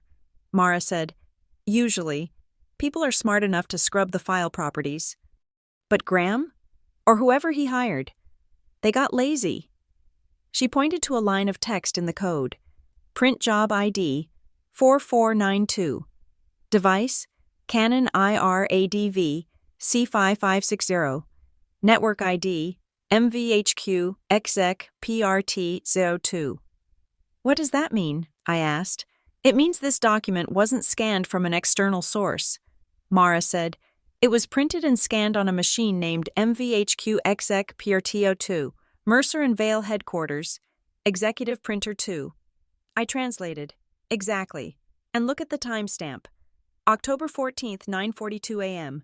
That is 2 days after you wired the money, Mara said. And it is the exact same time Evan told you he was in a meeting with Graham. They made it in the office. I said, they didn't even outsource it. They sat in Graham's office, printed a fake contract, stamped it with a fake stamp, and scanned it back in. It proves the fraud originated internally. Mara said, it ties Graham directly to the forgery. This is good. I said, but it isn't enough to get the money. It just proves they are liars. We need to know about the trust. We need to know why they are pushing so hard right now. I needed an insider. I couldn't talk to Evan. I couldn't talk to Graham. I went back to the list of investors Mara had found. Most were faceless LLCs, but there was one name that looked like a real person. Kendall Rohn. According to LinkedIn, Kendall Rohn was the Director of Investor Relations for Vale Meridian Partners. She had been there for 6 months. Before that, she worked at a nonprofit. She looked young, maybe my age. I found her email. I didn't email her. Electronic trails were dangerous. I found her routine. Her Instagram showed she ran on the river trail every Tuesday and Thursday at lunch. On Thursday, I put on my running shoes. I waited by the mile marker near the bridge. At 12:15, I saw her. She was wearing a neon yellow vest, running with a steady, practiced gait. I started running, timing it so I fell into pace beside her. Kendall? I gasped, pretending to be out of breath. She glanced over, startled. Yeah? Hi, I said. I am Stella Bryant. She stopped running immediately. She looked at me with wide, frightened eyes. I can't talk to you, she said, backing away. We got a memo. Please, I said. holding up my hands. I am not recording this. I am not here to threaten you. I am confused. Kendall. She looked around the park. It was empty except for a man walking a golden retriever. They said you are crazy, she said, that you are trying to extort the company. Do I look crazy? I asked. I am wearing old leggings and I work in project management. They forged my signature. Kendall. They tried to steal $3 million from my mother's trust. Kendall bit her lip. She looked conflicted. I can't help you, she said. I like my job. I don't want you to lose your job. I said, I just want to know one thing. Why now? The trust sat there for 20 years. Why is Graham so desperate to close it out this month? Kendall looked down at her running shoes. She shifted her weight. The distribution, she whispered. What distribution? The retained earnings, she said, her voice barely audible over the sound of the river. The company has been hoarding cash for 5 years. The tax laws changed. They have to distribute the dividends to the Class A unit holders before the end of the fiscal quarter. When is the quarter end? I asked. Next Tuesday, she said. My heart stopped. If I am not a verified beneficiary by next Tuesday, what happens to the money? It goes to the other Class A holders, she said, pro rata. And who holds the majority of Class A units? Graham, she said, and the Mercer Family Trust. I understood everything in a flash of white-hot clarity. There was a pile of cash waiting to be paid out. $3 million worth of dividends, maybe more. If I claimed my shares, the money came to me. If I signed the release, or if I remained unverified past Tuesday, the money went to Graham. The $5,000 loan, the fake debt, the harassment. It was all a delay tactic. They were trying to run out the clock. They needed to keep me busy, scared, and confused until next Tuesday. Thank you. Kendall, I said. Run, she said. Just run. She turned and sprinted away. I walked back to my car. I checked the date. It was Friday. I had 4 days. I drove home. My mind was racing. I needed to file something. I needed to stop that clock. When I got to my apartment, Evan was sitting on the steps. He stood up when he saw me. He was wearing jeans and a soft gray sweater. He looked like the Evan I had met at the coffee shop 8 months ago. The one who made me laugh. Stella. He said, I didn't stop walking. I unlocked the main door. Can we just talk? Purely personal? He asked. No lawyers? No Graham? Just us. I stopped. I looked at him. What is there to say? Evan? I miss you, he said, and I hate this. I hate what this has done to us. He stepped closer. He smelled of cedar and expensive soap. Look, he said, I cleared my schedule. Let's go away for the weekend. Just drive up the coast, get a cabin, turn off our phones. We can forget about all of this. We can just be Stella and Evan again. A cabin, up the coast, no phones, for the weekend. Meaning, I would be gone until Monday. 1 day before the vote, 1 day before the deadline. It wasn't a romantic gesture. It was containment. He was trying to take me off the board. He was going to drive me to a cabin, make love to me, cook me dinner, and keep me distracted while his uncle stole my inheritance. The cruelty of it took my breath away. He was using our intimacy as a weapon. I looked at his face. He looked so sincere. That was the worst part. He probably believed he was doing a good thing. He probably told himself he was saving me from the stress. No, I said. Stella, please. I know about next Tuesday. Evan. His face changed. The softness vanished. The panic returned.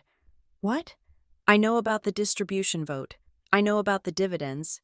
And I know that if I go to a cabin with you this weekend, I lose everything. Evan took a step back. Who told you that? It doesn't matter, I said. He looked down. He laughed. A short, bitter sound.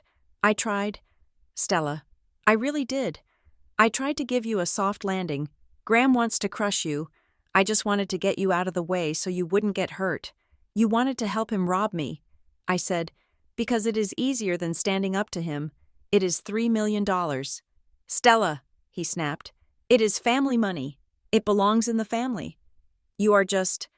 You are just a girlfriend. You don't understand how this works. I understand perfectly. I said. I took off the small silver ring he had given me for my birthday. I held it out. Take it, I said. He stared at it. Stella, take it. He took the ring. I never want to see you again.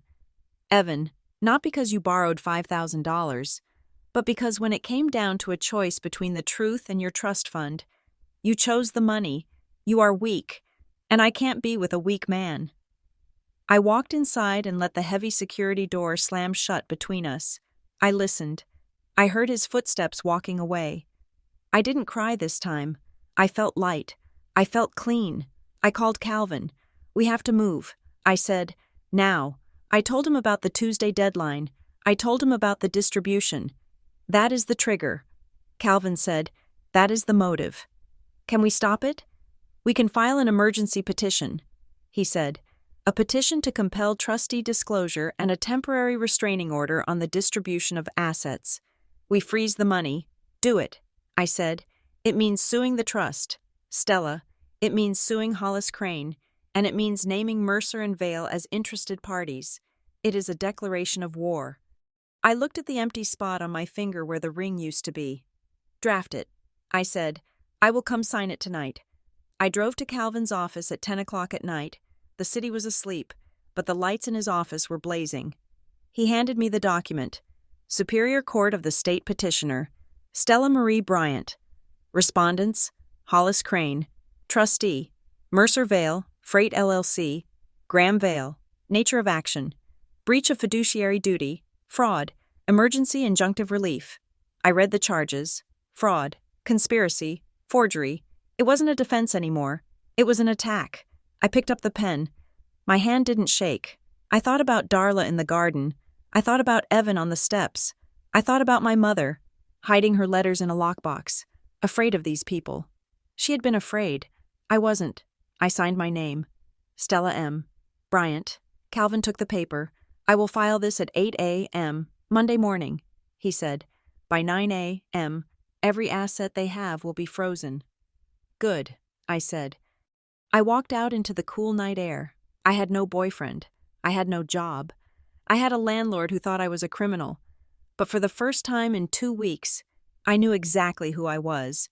I was the woman who was going to take back every single cent. Monday morning arrived with the gray, heavy silence of a hangover. Though I hadn't had a drink in days, I was sitting at my kitchen table, which had ceased to be a place for eating and had transformed into a command center. Stacks of paper covered every inch of the fake wood veneer. Hollis Crane responded to our emergency petition at 10 o'clock. He didn't call. He sent a courier with a letter that was a masterpiece of legal gaslighting. Ms. Bryant. The letter began, on thick, watermarked stationery. It appears you have fundamentally misinterpreted the nature of the Meridian Trust.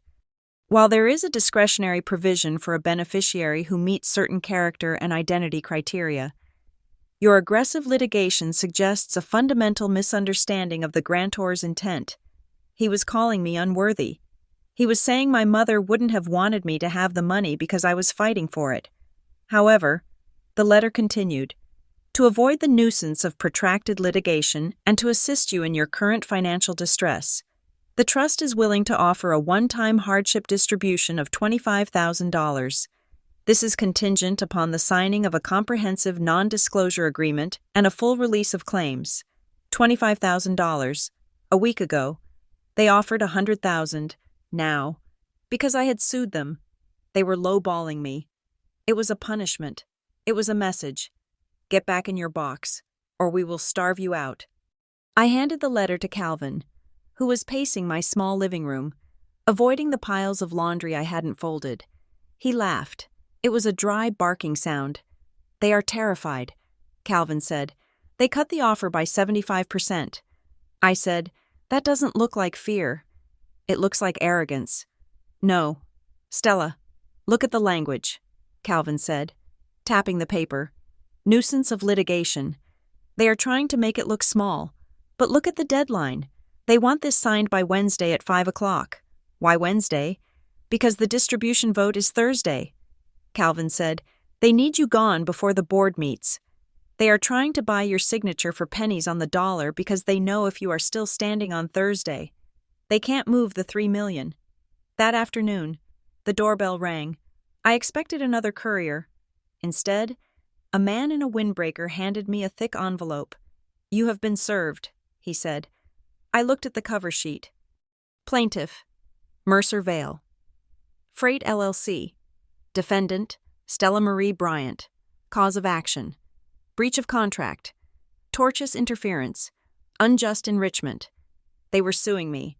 I read the complaint standing in my hallway. It alleged that I had borrowed $5,000, defaulted on the repayment, and then launched a campaign of harassment against the company to distract from my debt. It claimed I was contacting investors, Kendall Rohn, and spreading malicious falsehoods that endangered the company's valuation. They were asking for the $5,000 back, plus $50,000 in damages. My knees felt weak. It is one thing to know you are right. It is another thing to see your name listed as a defendant in a civil lawsuit. It felt like a stain. I called Mara. "They sued me." I said. My voice was tight. "Good," Mara said instantly. "Good? Mara, they want $50,000. I have $1,200 in my checking account. Stella, listen to me," Mara said. Her voice was sharp, cutting through my panic. Until now, they could ignore our requests for documents because we were just threatening, but now, they filed a suit. That means the court is involved. That means we have the right to discovery. Discovery, I repeated. We can demand every email, every invoice, every internal memo related to the loan and the trust. Mara said, "They just handed us the keys to the filing cabinet because they wanted to scare you. They made a mistake."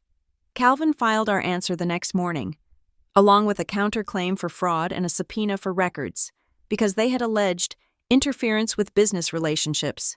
Calvin argued that we needed to see the records of those relationships to prove I hadn't interfered with them. It was a legal judo move, using their own aggression to pull them off balance. The judge, a no-nonsense woman named Judge Holloway, granted an expedited discovery schedule because of the pending distribution vote. She gave them 48 hours to turn over relevant communications. The digital dump arrived on a hard drive. Thousands of emails. Mara came over. We ordered pizza. We sat on the floor with our laptops, scrolling through gigabytes of corporate boredom, logistics schedules, fuel surcharges, HR memos. It was 2 a.m. when Mara gasped. "Got you," she whispered. I crawled over to her screen. It was an email chain from 6 weeks ago. The subject line was, "The beneficiary problem." I felt a cold shiver run down my spine. That was me. I was the problem. I read the email from Graham Vale to Hollis Crane. "Hollis, we have a loose thread. The audit committee is flagging the Class A holdback. They are asking why the Meridian dividends haven't been distributed or reclaimed. If we don't clean this up before the Q4 vote, we are going to have to explain to the minority partners why $3 million in cash is sitting in limbo." Hollis Crane's reply was short. "Is the daughter aware of the position?" Graham's response, "No. She is a nobody. Project manager at an engineering firm. Dating Evan. I told Evan to handle it. We are going to leverage a small personal debt to get her to sign a general release. Once she signs the release, the trust dissolves and the units revert to the Treasury. Clean and simple." I stared at the screen. She is a nobody. Leverage a small personal debt. They had manufactured the entire scenario, the vendor delay, the $5,000 request. It was all scripted. Evan hadn't just been weak. He had been a deployed asset. I felt a wave of nausea, followed by a surge of adrenaline so strong my hands started to shake. "Keep looking," I said. We found another email, dated 3 days after I sent the wire transfer. From Graham to the internal IT team. Need a scan of the attached document. Clean up the signature line. Use the template from the Bryer County file. He admitted it, in writing. He told them to use the template. I sat back against the sofa. "We have them," I said. "We have them on fraud. We have them on conspiracy." Mara looked at me. Her eyes were tired but triumphant. "We have the gun," she said. "Now we just have to pull the trigger." But the emails revealed something else, something that hurt more than Graham's insults. There was an attachment in one of the older emails, a scan of the original trust formation documents from 1998. I saw my mother's signature, Elena Corvus, and below it, a handwritten note in the margin, in her script. Reason for trust: to ensure assets remain strictly confidential and protected from VM, partners management until beneficiary reaches age of maturity or upon my death. They must not know she exists until she is ready. She had known. My mother hadn't just invested and forgotten about it. She had actively hidden me from them. She knew Graham Vale. She knew what kind of men they were. She had built this trust not just as a savings account, but as a bunker. And I had almost walked right out of the bunker and handed them the keys, because I wanted to be a cool girlfriend. I touched the screen, tracing my mother's handwriting. I am ready now. Mom, I whispered, my workplace, North Pine, was officially a hostile zone. David Chen called me on Wednesday. Stella, he said, his voice stiff. The investigation is taking longer than expected. We need to extend your administrative leave for another 2 weeks. I am not coming back. David, I said. There was a silence on the line. What? I said, I am not coming back. You let a baseless accusation from a rival company dictate my standing. You didn't ask me for my side. You just suspended me. I don't work for people who don't trust me. Stella, be reasonable. We have protocols. So do I. David, I hung up. It was terrifying. I had no salary. I had legal bills piling up. I was burning through my meager savings. But keeping that job felt like holding onto a safety rail on a sinking ship. I needed to let go so I could swim. I treated the lawsuit like my new job. I woke up at 6. I showered. I dressed in business casual. I sat at my table. I organized the evidence into binders. Binder 1, the loan fraud. Bank statements, the forged note, the notary evidence. Binder 2, the trust. My mother's letter, the Sable Harbor response, the emails. Binder 3, the intimidation, the PR threats, the landlord call, the HR complaint. I annotated everything. I flagged discrepancies.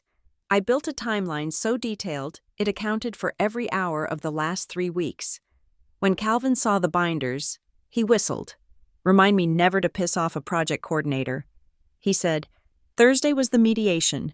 We had agreed to a private mediation session before the court hearing. It was a way to settle things quietly. Graham had insisted on it. Calvin told me it was a good sign. It meant they wanted to cut a deal before the evidence went public. On Wednesday night, Evan came back.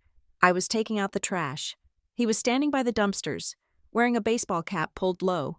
Stella, I didn't jump. I just dropped the trash bag into the bin. What do you want? Evan? I heard about the lawsuit. He said, Graham is out of control. I know. I want to help, he said. I looked at him. He looked like a ghost of the man I loved. How? I asked. I can testify, he said. I can tell the judge that I asked for the money, that it was a personal loan, that you never signed that repayment agreement. My heart skipped a beat. If Evan testified, the fraud case was a slam dunk. But, he said, there is always a but, isn't there? Evan, I can't destroy the family. Stella, my dad, he doesn't know about any of this. If this blows up, if Graham goes to jail, it kills the firm. It kills my inheritance. It kills everything. So what are you offering? I will testify that it was a misunderstanding, he said, that the paperwork was an error. I will get your $5,000 back. I will even get Graham to pay your legal fees. But you have to agree to seal the record. You have to sign the release on the trust. I stared at him. You want me to trade $3 million for $5,000 and a quiet apology? Stella, the $3 million isn't real. It is just paper value. If you fight them, they will drain it in legal fees. You will end up with nothing. This way. You walk away clean. I realized then that he truly didn't get it. He thought I was still the girl who clipped coupons. He thought I would be grateful to just break even. Put it in writing. I said, what? Write down what you just said.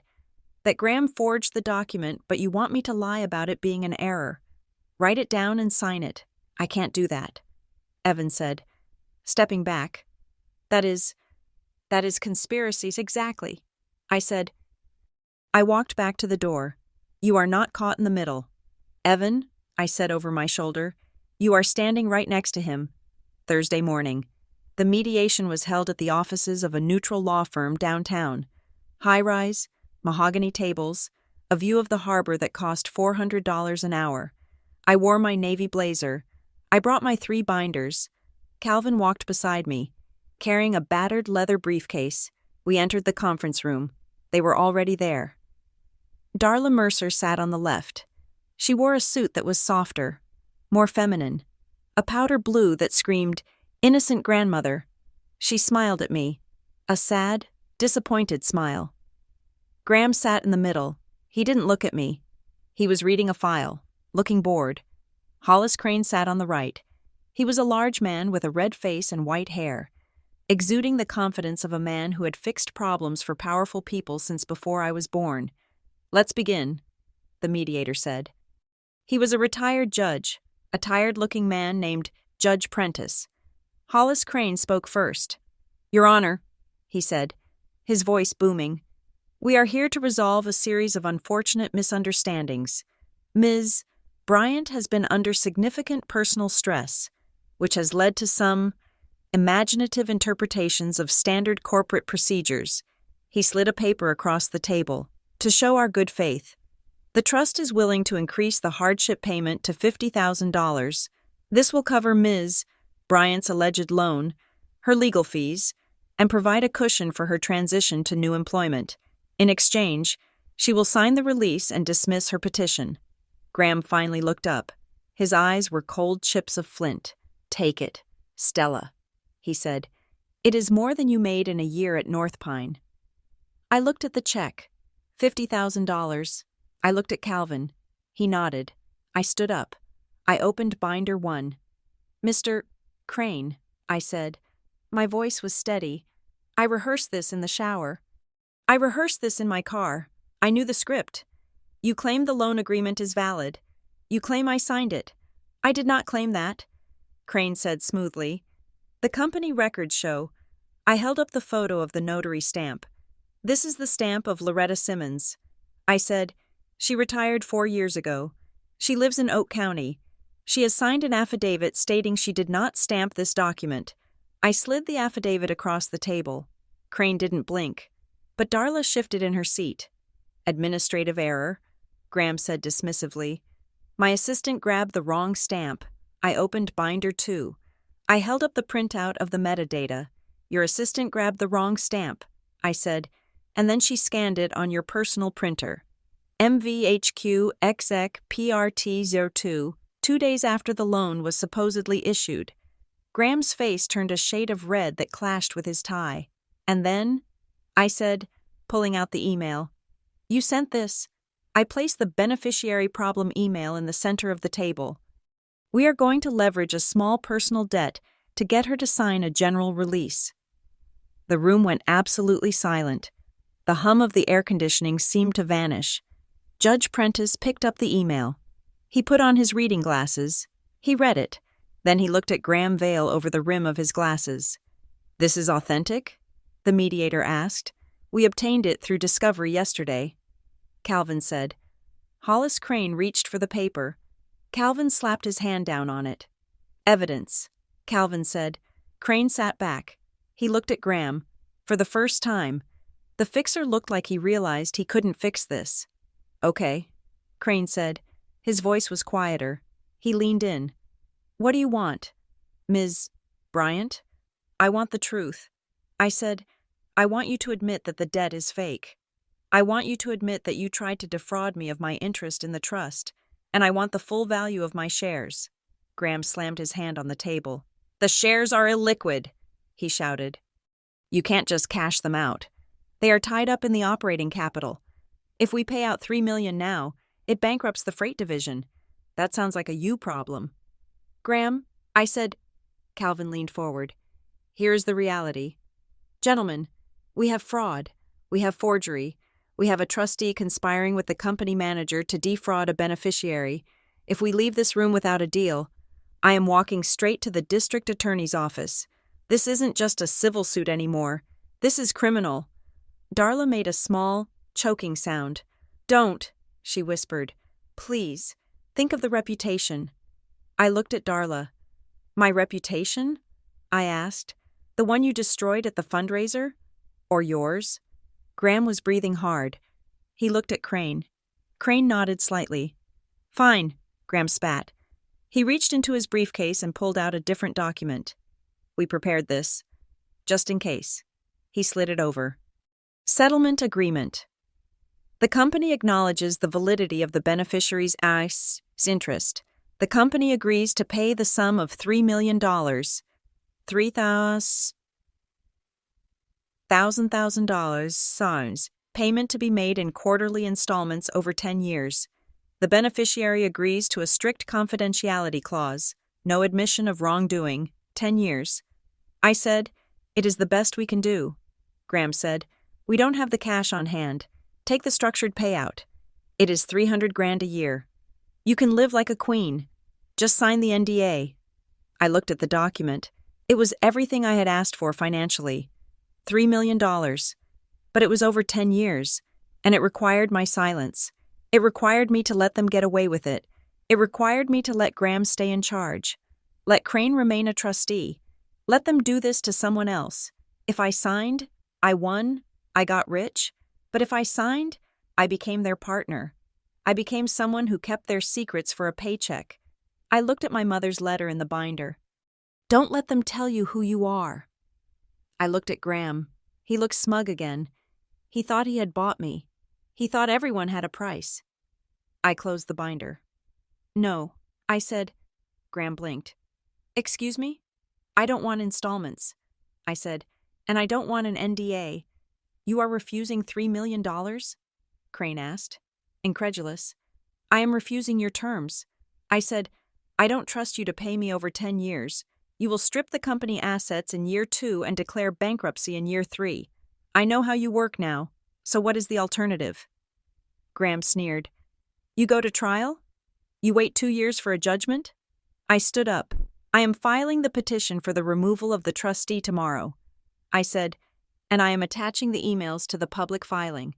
You can't do that, Darla cried. The papers will pick it up. I know. I said, I looked at Graham. You tried to take my certainty. Graham, you tried to make me doubt my own name. Now I am going to take your name. I am going to make sure everyone in Larkhaven knows exactly how Mercer Vale does business. I turned to Calvin. Let's go. We walked out. Behind me, I heard Graham shouting, but it sounded distant, like a dog barking behind a thick glass wall. We got into the elevator. Calvin looked at me. He was sweating. You know that was a suicide move, right? He asked. You just walked away from a guaranteed win. It wasn't a win. Calvin, I said, it was a bribe. So what now? Now we go to court. I said, and we don't settle. We finish it. I felt a strange vibration in my chest. It was fear, yes, but it was also power. I had held the bomb, and I hadn't flinched. I checked my phone. I had a text from Kendall Rohn. They just canceled the distribution vote. Board meeting called for Monday. Panic mode. I smiled. I hadn't just stopped the clock. I had broken it. The courtroom smelled of floor wax and stale anxiety. It was a smell I had grown used to over the last 10 days. Since rejecting the settlement offer, my life had shrunk to the 4 walls of Calvin Rusk's office and the echoing hallways of the county courthouse. We had filed an emergency motion to enjoin the distribution of assets from Vale Meridian Partners. It was a desperate move. We were asking a judge to freeze a multi-million-dollar corporate payout based on the claim that the company was conspiring to erase a beneficiary. Judge Holloway was a woman with a face like carved granite. She sat behind the high bench, reading our filing with a frown that seemed to deepen with every page. Mr. Rusk, she said, looking over her glasses, you are asking me to interfere with the internal operations of a private holding company. You are alleging that the trustee, a respected member of the bar, is actively conspiring to defraud your client. That is a heavy accusation. It is, Your Honor, Calvin said, standing up. He looked small in his rumpled suit. but his voice was iron. "And we intend to prove it." The courtroom was packed. Graham Vale sat in the front row, his leg bouncing nervously. Darla was there, wearing sunglasses indoors. Evan was absent. We moved directly to the deposition phase. Because of the expedited timeline, Judge Holloway had ordered immediate testimony. Hollis Crane took the stand first. He looked confident. He adjusted his silk tie and smiled at the court reporter. He was a man who had spent 40 years in rooms like this, usually controlling them. "Mr. Crane," Calvin began, pacing in front of the witness stand, "when did you first become aware of Stella Bryant's existence as a potential beneficiary?" Crane leaned back. "I believe it was in late October," he said smoothly, "when Mr. Vale mentioned there was a dispute regarding a small loan. We looked into her background and realized there might be a connection to the dormant Corvs Trust. Late October," Calvin repeated. "So, prior to late October, you had no knowledge of her?" "None," Crane said. "The trust had been dormant for 20 years. Calvin walked back to his table. He picked up a piece of paper. "I would like to enter Exhibit C into the record," Calvin said. He handed a copy to the bailiff, who handed it to Crane. "Mr. Crane, can you identify this document?" Crane squinted. His confidence faltered for a fraction of a second. "It appears to be a calendar invite," he said. "From your personal cloud account," Calvin said. "Dated August 12th, 2 months before you claim you learned about Ms. Bryant. Can you read the subject line of the meeting?" Crane swallowed. "Strategy session. Meridian Trust. Corv's issue." He read. "And who were the attendees?" Calvin asked. Crane paused. He looked at Graham Vale in the gallery. Graham looked away. "Myself," Crane said quietly. "And Graham Vale." "So," Calvin said, his voice rising, "you were discussing the Corv's issue in August. You were strategizing how to handle the trust 2 months before the alleged loan dispute even happened." I must have misremembered the dates," Crane stammered. "I manage hundreds of trusts." "You misremembered?" Calvin pressed. "Or were you planning how to remove an obstacle before the fourth quarter distribution?" "Objection!" the opposing counsel shouted. "Argumentative." "Sustained," Judge Holloway said. But she was writing furiously in her notebook. Calvin didn't let up. He produced call logs showing 12 calls between Crane and Graham in the week leading up to the forged loan agreement. He produced a billing entry from Crane's firm titled "Drafting Release Bryant," dated 3 days before I even wired the $5,000. By the time Crane stepped down, he wasn't smiling. He looked gray. He looked like a man who realized the shield of his reputation had just shattered. Then it was my turn. I walked to the stand. My legs felt heavy, but my hands were steady. I swore to tell the truth. I sat down. I looked at Graham Vale. I wanted him to see me. Not the project coordinator he thought he could crush, not the girlfriend he thought he could manipulate. Just me. Calvin asked me the standard questions: who I was, where I worked, the nature of the loan. Then he asked the question that mattered. "Stella," Calvin said softly, "why didn't you just sign the release? They offered you money. They offered to make the debt go away. Why fight this?" I took a breath. The courtroom went silent. Because it wasn't about the money. I said, my voice was clear. It carried to the back of the room. "When they sent that demand letter," I said, looking at the judge, "they included a signature that looked exactly like mine. For a moment, when I saw it, I actually wondered if I had signed it and forgotten. I wondered if I was going crazy. I checked my bank records 3 times. I doubted my own memory. I paused. Then Darla Mercer told me I was financially unstable. My boss told me I was a security risk. My landlord told me I was a criminal. They systematically dismantled every part of my life that gave me confidence." I leaned forward. "They weren't just trying to take my money, Your Honor. They were trying to take my certainty. They wanted me to believe that I was small and confused, so that when they took the inheritance, I would thank them for it. If I signed that release, I wasn't just giving up the shares. I was agreeing with them. I was agreeing that I was the kind of person who could be bought, bullied, and erased. I am not that person." Judge Holloway stopped writing. She looked at me. For a long moment, nobody moved. "Thank you, Ms. Bryant," she said quietly. "We thought we had enough, but the final nail in the coffin didn't come from me. It came from a woman I had never met." The bailiff opened the doors, and a small woman with glasses and a nervous demeanor walked in. "Call Jessa Noland," Calvin said. Graham Vale stood up. "Objection," his lawyer shouted. "This witness was not on the preliminary list." "She is a rebuttal witness," Calvin argued. "Her testimony directly addresses Mr. Crane's claim that the loan document was a standard administrative template." "Overruled," the judge said. "Sit down, Mr. Vale." Jessa Noland took the stand. She was shaking, but she looked determined. "Ms.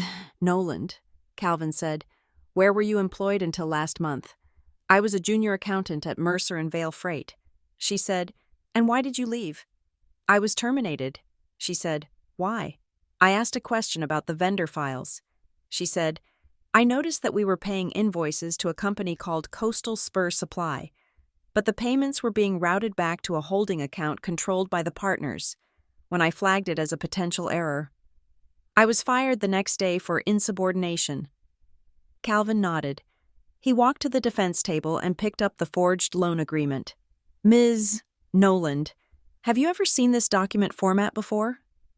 Jessa squinted at it. "Yes," she said. "Is it a standard loan agreement?" "No," she said. "It is the internal adjustment template."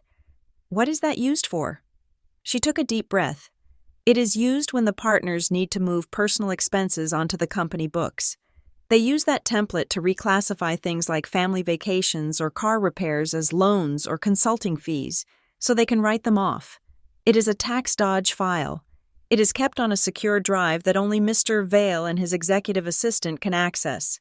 "So," Calvin said, letting the words hang in the air, "for this document to exist with Stella Bryant's name on it, someone with access to the secure executive drive would have to create it manually using the tax evasion template." "Yes," Jessa said. "And could a low-level clerk have done it by accident?" "No," Jessa said firmly.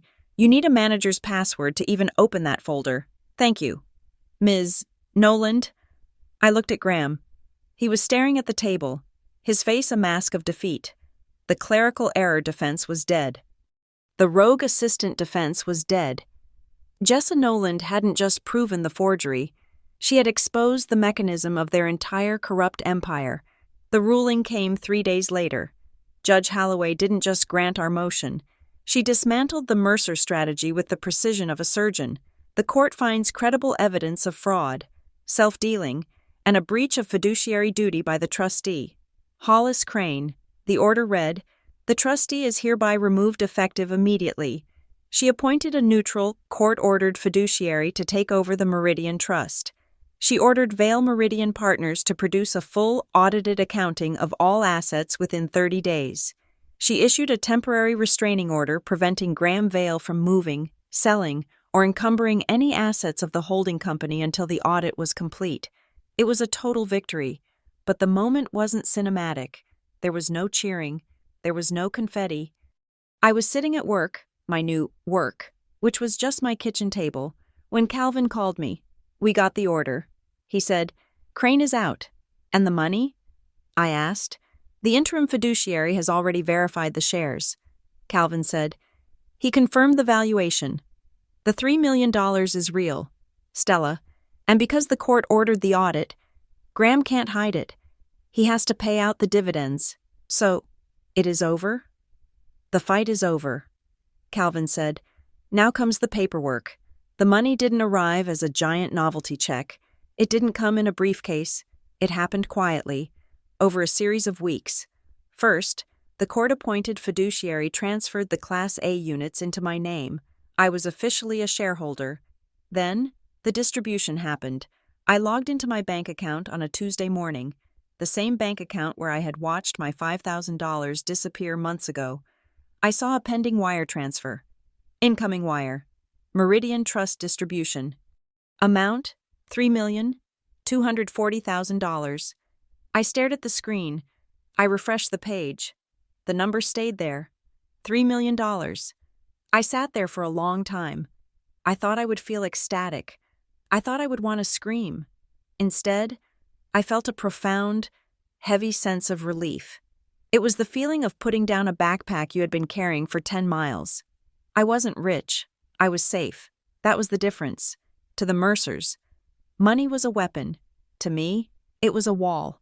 A wall that meant nobody could ever corner me again. The victory rippled outward. Graham Vale was under investigation by the IRS thanks to Jessa Nolan's testimony. Hollis Crane was facing disbarment. The local papers ran a story, not the one Darla wanted, but one with the headline, "Local heir accused of trust fraud in court bombshell."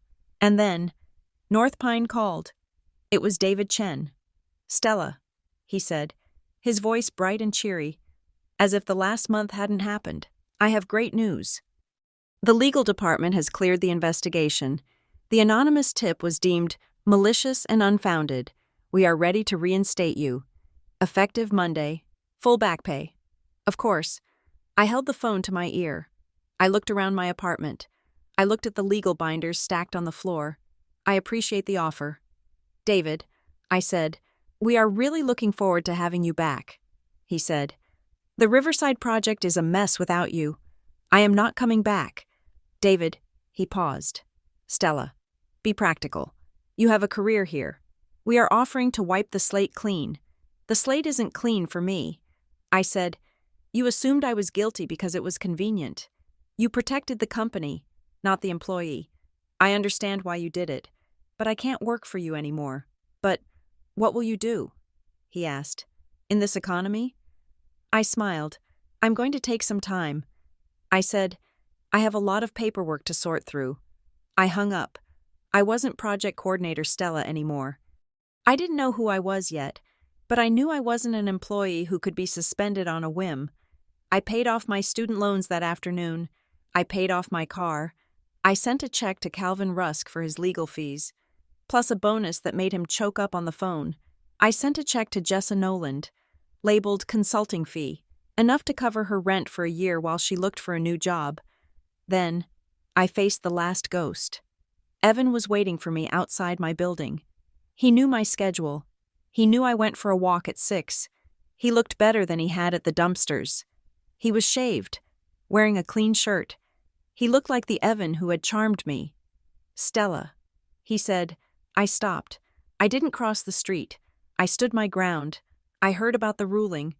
He said. I nodded. "I guess you won." He said. "I guess I did." He kicked at a crack in the sidewalk.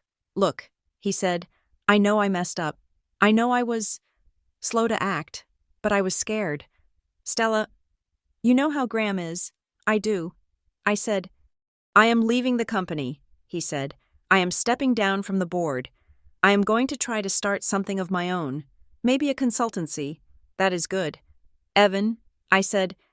He looked up at me, hope flaring in his eyes. I was thinking, maybe, once the dust settles, we could get coffee? Start over? I am not under Graham's thumb anymore. We could go back to how it was. I looked at him. I remembered the way he held my hand in the movies. I remembered the way he made me laugh. I didn't hate him. Hate takes energy, and I didn't have any energy left for him, but I saw him clearly now. I saw a man who waited until it was safe to be brave. I saw a man who only left the company because the company was sinking. "We can't go back." "Evan," I said. "Why not?" he asked. "I am the same guy." "No," I said. "You are, but I am not the same girl. The girl you dated would have signed that release. She would have taken the $5,000 and thanked you. You liked her because she was easy." I took a step back. "I am not easy anymore. Evan, I am expensive, and I am certain, and you can't afford me." I walked past him. I walked into my building. I didn't look back. I knew he was watching me, but I didn't care. He was part of the past, a lesson I had paid a high price to learn. That night, I sat at my desk. The apartment was quiet. The binders were packed away. I pulled out a sheet of expensive stationery, the kind I used to be afraid to use because it cost too much. I picked up my pen. I wrote a letter to my mother. "Dear Mom, you were right. They came for me. They tried to make me doubt my signature. They tried to make me small. But they failed. I found the box. I found the truth. And I took back what you hid from me. I am not going to hide anymore. I'm going to buy a house with a garden. I'm going to plant tomatoes. I'm going to sleep until noon on Saturdays. And I am never, ever going to let anyone tell me who I am again. Love, Stella. I folded the letter. I put it in an envelope. I addressed it to the house we lived in when I was 7, the one with the blue door. I knew strangers lived there now. I knew they would probably throw it away, but that didn't matter. I put a stamp on it. I walked to the mailbox on the corner. The night air was crisp. The streetlights were humming. I dropped the letter in the slot. I listened to the soft thud as it hit the bottom of the metal box. It was the sound of a door closing and another one opening. I turned around and walked home. The $3 million woman, invisible in the crowd. Finally, perfectly free. Thank you so much for listening to They Tried to Break Me Over $5,000. I Took Back $3 million and Left. I hope you enjoyed Stella's journey from a quiet project coordinator to a woman who took down a corrupt empire. It is a reminder that sometimes the quietest people have the loudest fight in them. I would love to know where you are listening from today. Are you tuning in from New York, London, Sydney, or somewhere else entirely? Please leave a comment below and let me know. If you enjoyed this story, please make sure to subscribe to Revenge Stories for more tales of justice, betrayal, and redemption. And don't forget to share your thoughts in the comments. What would you have done if you were in Stella's shoes? Would you have taken the settlement or fought for the truth? Until next time.